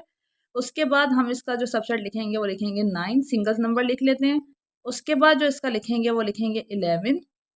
उसके बाद हमने पहले एम्प्टी सेट लिखना होता है, उसके बाद सिंगल सिंगल नंबर लिखने होते हैं, फिर उसके बाद 2 2 के पेयर्स बनाने होते हैं। लेकिन यहाँ पे हैं ही 2 नंबर हमारे पास, 9 और 11, तो इसका पेयर बना के हम यहाँ पे लिख लेंगे। अब जितने भी इसके पॉसिबल सबसेट्स थे वो हमने लिख लिए। अब इन सब को जब मैं एक बड़ी, मतलब उसी ब्रैकेट में ज़रा बड़ी साइज करके इस तरह से ब्रैकेट में लिख लूँगी, तो डैट मीन्स कि ये मैंने पावर सेट बना लिया, और इस पावर सेट के अंदर इस सेट के सारे पॉसिबल मैंने सबसेट्स लिख लिए। ठीक है, तो ये इसका पावर सेट है। एक क्वेश्चन यहाँ पे आता है कि अगर आपको पता कैसे चले कि आपने सारे एलिमेंट्स लिखने हैं पावर सेट के, इतने ही बनते थे या और भी थे, हम लोग चेक कर लेंगे कि इसके अंदर कितने एलिमेंट्स आने चाहिए, और वो चीज़ हमें पता है। आप चाहें तो ये काम नीट में भी कर सकते हैं, लेकिन ये कंपलसरी नहीं है, आप इसको रफ में भी कर सकते हैं। ठीक है, 2 की पावर n हम लिख लेंगे। हमें पता है कि number of elements power set में फाइंड करने हो तो उसका फार्मूला ये होता है 2, और ऊपर n की जगह जितने भी नंबर ऑफ एलिमेंट्स होते हैं, यहाँ पे कितने हैं 1 और 2, मैंने यहाँ पे 2 लिखा तो ये क्या बन गया, 2 का स्क्वायर 4। तो मतलब 4 एलिमेंट्स पावर सेट के अंदर होने चाहिए। तो मेरे कितने आए हैं, 1 2 3 4, तो इसका मतलब है कि ये मैंने पावर सेट बिल्कुल ठीक बनाया। अब इसका पार्ट 2 देखते हैं। इसमें हमारे पास 4 एलिमेंट्स हैं, तो पहले सबसे पहले हम यही देख लेते हैं कि इसमें हमारे पास कितने नंबर ऑफ एलिमेंट्स आएंगे पावर सेट में। तो 2 के ऊपर पावर 4 लिखती हूँ तो ये मेरे पास आ जाएगा 16। डैट मीन्स कि मेरे जो नंबर ऑफ एलिमेंट्स बनेंगे पावर सेट में वो 16 होगी। ठीक है, तो उसको करना स्टार्ट करते हैं। करने का तरीका ये है कि आपने सबसे पहले लिखना है एम्प्टी सेट, मैंने लिख लिया एम्प्टी सेट। उसके बाद सारे एलिमेंट्स को एक एक दफ़ा लिखना है। पहले प्लस लिख लिया, उसके बाद माइनस लिख लिया, इसके बाद मल्टीप्लाई लिख लिया, उसके बाद डिवाइड लिख लिया। ठीक है, उसके बाद जब सारे एलिमेंट्स को आपने एक एक दफ़ा लिख लिया, फिर आपने पेयर्स में लिखना। ठीक है, पहले आप प्लस को लिखेंगे माइनस के साथ, फिर प्लस को लिखेंगे मल्टीप्लाई के साथ, फिर प्लस को लिखेंगे डिवाइड के साथ। तो 3 इस तरह से बन जाएंगे। मैं प्लस को लिखूंगी माइनस के साथ, मैं फिर प्लस को लिखूंगी मल्टीप्लाई के साथ, एंड मैं फिर प्लस को लिखूंगी डिवाइड के साथ। ठीक है, इसके बाद पहले पेयर्स बना लिए। अब प्लस वाली चीज़ को हम लोग इग्नोर करते हैं और माइनस को करना स्टार्ट करते हैं। माइनस का पेयर बनाऊंगी मैं मल्टीप्लाई के साथ, और माइनस का पेयर बनाऊंगी मैं डिवाइड के साथ। तो फिर अब मैंने यहाँ पे ये लिख लिया, माइनस को बना लिया मल्टीप्लाई के साथ, और माइनस की बना लिया मैंने डिवाइड के साथ। अब मैंने प्लस के भी सबके साथ सिंगल सिंगल पेयर बना लिया, और माइनस का भी सारों के साथ पेयर बना लिया। अब सिर्फ यहाँ पे रह गया मल्टीप्लाई। मल्टीप्लाई का पेयर बनेगा किसके साथ, आगे की तरफ सिर्फ हमने जाना है डिवाइड के साथ। तो मल्टीप्लाई का मैंने पेयर बना लिया किसके साथ, डिवाइड के साथ। अब ये 2 2 वाले पेयर्स भी हमारे कंप्लीट हो गए। अब हम लोग यहाँ पे 3 के पेयर्स बनाएंगे। ठीक है, तो 3 के पेयर्स बनाने के लिए पहले मैं इसको यहाँ से रेस कर देती हूँ। पहले सिर्फ मैंने प्लस लिया था, और प्लस का पेयर मैंने माइनस मल्टीप्लाई डिवाइड के साथ बनाया था। अब मैं प्लस और माइनस दोनों को लूँगी, और इसका पेयर बनाऊंगी पहले मल्टीप्लाई के साथ, फिर इसी का ही पेयर बनाऊंगी डिवाइड के साथ। ठीक है, ताकि यहाँ पे 3 वाले पेयर्स भी बन जाए। तो प्लस माइनस और साथ आ गया मल्टीप्लाई, फिर प्लस माइनस का पेयर किसके साथ लिख दिया मैंने, डिवाइड के साथ। ये भी हो गया। अब आपने पहले प्लस को माइनस के साथ लिख के मल्टीप्लाई के साथ लिखा, फिर आपने प्लस को माइनस के साथ लिख के डिवाइड के साथ लिखा। अब आपका ये माइनस मल्टीप्लाई और डिवाइड दोनों के साथ एक एक दफ़ा हो चुके, तो अब आप यहाँ से माइनस को इग्नोर करेंगे। अब आप इसको लिखेंगे सिर्फ प्लस मल्टीप्लाई और डिवाइड, क्योंकि आपको मल्टीप्लाई दोनों के साथ नहीं आया था। ठीक है, तो अब हम लिख लेंगे प्लस मल्टीप्लाई और डिवाइड। उसके बाद हमारे पास क्या ऑप्शन रह गया कि माइनस भी हो चुका है। अब यहाँ पे मल्टीप्लाई और डिवाइड, अगर मैं मल्टीप्लाई के साथ भी करूँ तो प्लस मल्टीप्लाई डिवाइड ही अगेन बन जाएगा और सेट में कोई भी चीज़ रिपीट नहीं करते। तो यहाँ पे फिर मैंने प्लस मल्टीप्लाई और डिवाइड लिखा। प्लस वाले को मैंने दो दो के पेयर्स बना के भी लिख लिया और उसके बाद मैंने प्लस को माइनस के साथ पेयर बना के भी लिख लिया। देन माइनस को स्किप किया और प्लस का मल्टीप्लाई के साथ पेयर बना के भी लिख लिया। एक दफ़ा प्लस का माइनस के साथ पेयर बना के लिखे इन दोनों को, एक दफ़ा प्लस का मल्टीप्लाई के साथ पेयर बना के लिखा। अब प्लस हर तरह से बन चुके हैं। अब नेक्स्ट माइनस की तरफ आते हैं। माइनस का पेयर बनाएंगे, माइनस का पेयर मल्टीप्लाई के साथ बनेगा तो माइनस मल्टीप्लाई और उससे नेक्स्ट टर्म क्या है डिवाइड, तो माइनस मल्टीप्लाई डिवाइड आ जाएगा। ठीक है, उसके बाद माइनस के बाद यहाँ पे कोई स्किप करने वाली टर्म नहीं है क्योंकि दो वाली टर्म्स तो हम ऑलरेडी लिख चुके हैं माइनस डिवाइड वाले ऊपर। तो अब हमारे पास लास्ट ऑप्शन क्या बचता है कि ये चारों लिखने हैं हम। ठीक है, वैसे भी एंड पे चारों जो होते हैं वो जो फुल सेट होता है वो एक दफ़ा लिखते हैं। तो ये आ गया प्लस माइनस मल्टीप्लाई और डिवाइड, तो चारों का हमने यहाँ पे सेट लिख दिया। ठीक है, अब इसको एक दफ़ा गिन लेते हैं। 2 3 4 5 6 7 8 9 10 11 12 13 14 15 16, तो हाँ जी ये 16 बनते हैं। तो इसका मतलब है कि ये हमारा पावर सेट बिल्कुल ठीक बना है। इसके यहाँ पे स्टार्टिंग में और एंडिंग पे हम ये एक ब्रैकेट लगा लेंगे जिससे ये पता चल जाएगा कि ये सारे एलिमेंट्स जो है वो सेट के अंदर है। मैं दोबारा आपको एक दफ़ा एक्सप्लेन इसको कर देती हूँ क्योंकि इसको करते हुए स्टूडेंट से कई दफ़ा मिस्टेक्स होती हैं। तो सबसे पहले आपने क्या करना है कि एम्प्टी सेट लिखने हैं। एम्प्टी सेट लिख के आपने सारे एलिमेंट्स को एक एक दफ़ा लिख देना है। ठीक है, उसके बाद फिर आपने एक एलिमेंट को लेके सब के साथ उसका सेट बनाना है, प्लस का माइनस के साथ भी, मल्टीप्लाई के साथ भी, डिवाइड के साथ भी। फिर आपने दूसरा एलिमेंट ले लेना है, फिर उसका सबके साथ सेट बनाना है, इसका मल्टीप्लाई के साथ भी और डिवाइड के साथ भी। फिर आपने उससे नेक्स्ट एलिमेंट ले लेना है, उसका सबके साथ सेट बनाना है, तो उसके आगे सब एक ही नंबर डिवाइड वाला सेट बन जाएगा। जब एक एक आप नंबर लेके सेट बना चुके हैं फिर आपने दो दो नंबर्स लेके सेट बनाना है। पहले मैंने सिर्फ प्लस दिया था, अब मैं प्लस माइनस का सेट बना रही हूँ मल्टीप्लाई के साथ और प्लस माइनस का सेट बना रही हूँ किसके साथ, डिवाइड के साथ। ठीक है, अब प्लस को मैंने माइनस के साथ दोनों दफ़ा लिख लिया। अब मैं प्लस मल्टीप्लाई का सेट बनाऊंगी डिवाइड के साथ। अब प्लस को मैंने मल्टीप्लाई के साथ भी लिख लिया, प्लस माइनस के साथ भी हो गया और प्लस मल्टीप्लाई के साथ भी हो गया। ठीक है, अब प्लस और डिवाइड सिर्फ रह जाते हैं पीछे एक दफ़ा करने के लिए, लेकिन वो ऑलरेडी हम ऊपर लिख चुके हैं तो वो दोबारा नहीं लिखेंगे। ठीक है, उसके बाद ये प्लस वाली टर्म सबके साथ हो गई तो इसको हम इग्नोर करेंगे। अब आगे रह गया माइनस। माइनस ने मल्टीप्लाई के साथ पेयर बनाया और उसको लिख लिया किसके साथ, डिवाइड के साथ, तो माइनस मल्टीप्लाई डिवाइड इस तरह से आ गया। उसके बाद ये भी लिखने के बाद माइनस का और कोई पेयर बन नहीं रहा, यहाँ पे आगे टर्म नहीं है, तो हम क्या करेंगे जो रह गए चारों वो दोबारा एक दफ़ा सारे लिख देंगे। ठीक है, एक दो दफ़ा आप इसकी प्रैक्टिस करेंगे तो आपको अच्छे से समझ आ जाएगा, ईजिली हो जाएगा। ठीक है, अब हम लोग इसके नेक्स्ट पार्ट की तरफ आते हैं। नेक्स्ट पार्ट है वो, अगर आप देखें तो यहाँ पे हमारे पास जो सेट है उसके अंदर ये एम्प्टी सेट दोबारा दिया हुआ है, मतलब सेट के अंदर एक और सेट है, सेट के अंदर एम्प्टी सेट है। तो मतलब जब सेट के अंदर एक सेट आता है तो इसका मतलब होता है कि उस सेट का एलिमेंट एक है। तो यहाँ पे नंबर ऑफ एलिमेंट्स 1 है, तो 2 की पावर 1 करके देखते हैं तो वो आ जाएगा 2। इसका ये मतलब हुआ कि हमारे यहाँ पे पावर सेट में जितने भी एलिमेंट्स हैं वो तो पावर सेट्स में हमारे दो एलिमेंट आएंगे। तो सबसे पहले तो पावर सेट का एलिमेंट होता है एम्प्टी सेट, हमने लिख दिया एम्प्टी सेट। और दूसरा एलिमेंट कौन सा होता है, जो उसके अंदर एलिमेंट होता है उसके अंदर क्या है, ये हमारे पास एम्प्टी सेट का सिंबल है तो वो हमने ये लिख दिया। अब इन दोनों को हम एक ब्रैकेट के अंदर कर देते हैं और ये बता देते हैं कि ये पावर सेट है। अगेन सुन लें कि एक ब्रैकेट है, ब्रैकेट के अंदर एक और सेट है, ये एम्प्टी सेट है। तो सेट के अंदर एक और सेट मतलब एक एलिमेंट, तो एक एलिमेंट के हमारे पास एक एलिमेंट हो तो पावर सेट के अंदर दो एलिमेंट्स आते हैं। तो वो हमने लिखा पावर सेट के हिसाब से एक एम्प्टी सेट और दूसरा वो जो एलिमेंट था वो लिख दिया। तो ये दो बने हैं हमारे पास, ये इसका पावर सेट। ठीक है, और जो इसका नेक्स्ट पार्ट है वो है ए और आगे लिखा हुआ है बी सी। बी सी जो है वो एक पूरे ब्रैकेट के अंदर है, मतलब ये सेट ऑलरेडी है हमारे पास और इस सेट के अंदर एक ये सेट है, तो मतलब ये एक एलिमेंट है। ठीक है, सेट के अंदर एक सेट है तो वो एक एलिमेंट है, सेट के अंदर अगर दो सेट हैं तो वो दो एलिमेंट है, वो उसको हम एज ए एलिमेंट कंसीडर करते हैं। और एक एलिमेंट ये हमारे पास, ठीक है, तो एक एलिमेंट ये हो गया ये वाला सेट और एक एलिमेंट ये हो गया। तो यहाँ पे कितने बन गया, 2 एलिमेंट्स हो गए।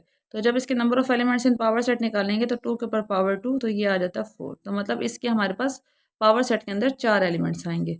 तो सबसे पहले हमें पता है कि हम लोग एम्प्टी सेट लिखते हैं, मैंने एम्प्टी सेट लिख लिया। फिर दोनों जो नंबर्स होते हैं, जितने भी नंबर्स होते हैं उनको सिंगल सिंगल लिखते हैं। एक दफ़ा मैंने लिखा और दोबारा मैं इसको इस वाले को लिख लूँगी सिंगल करके। ठीक है, मतलब एक दफ़ा मैंने इस एलिमेंट को लिख लिया और एक दफ़ा मैंने इस पूरे एलिमेंट को लिख लिया।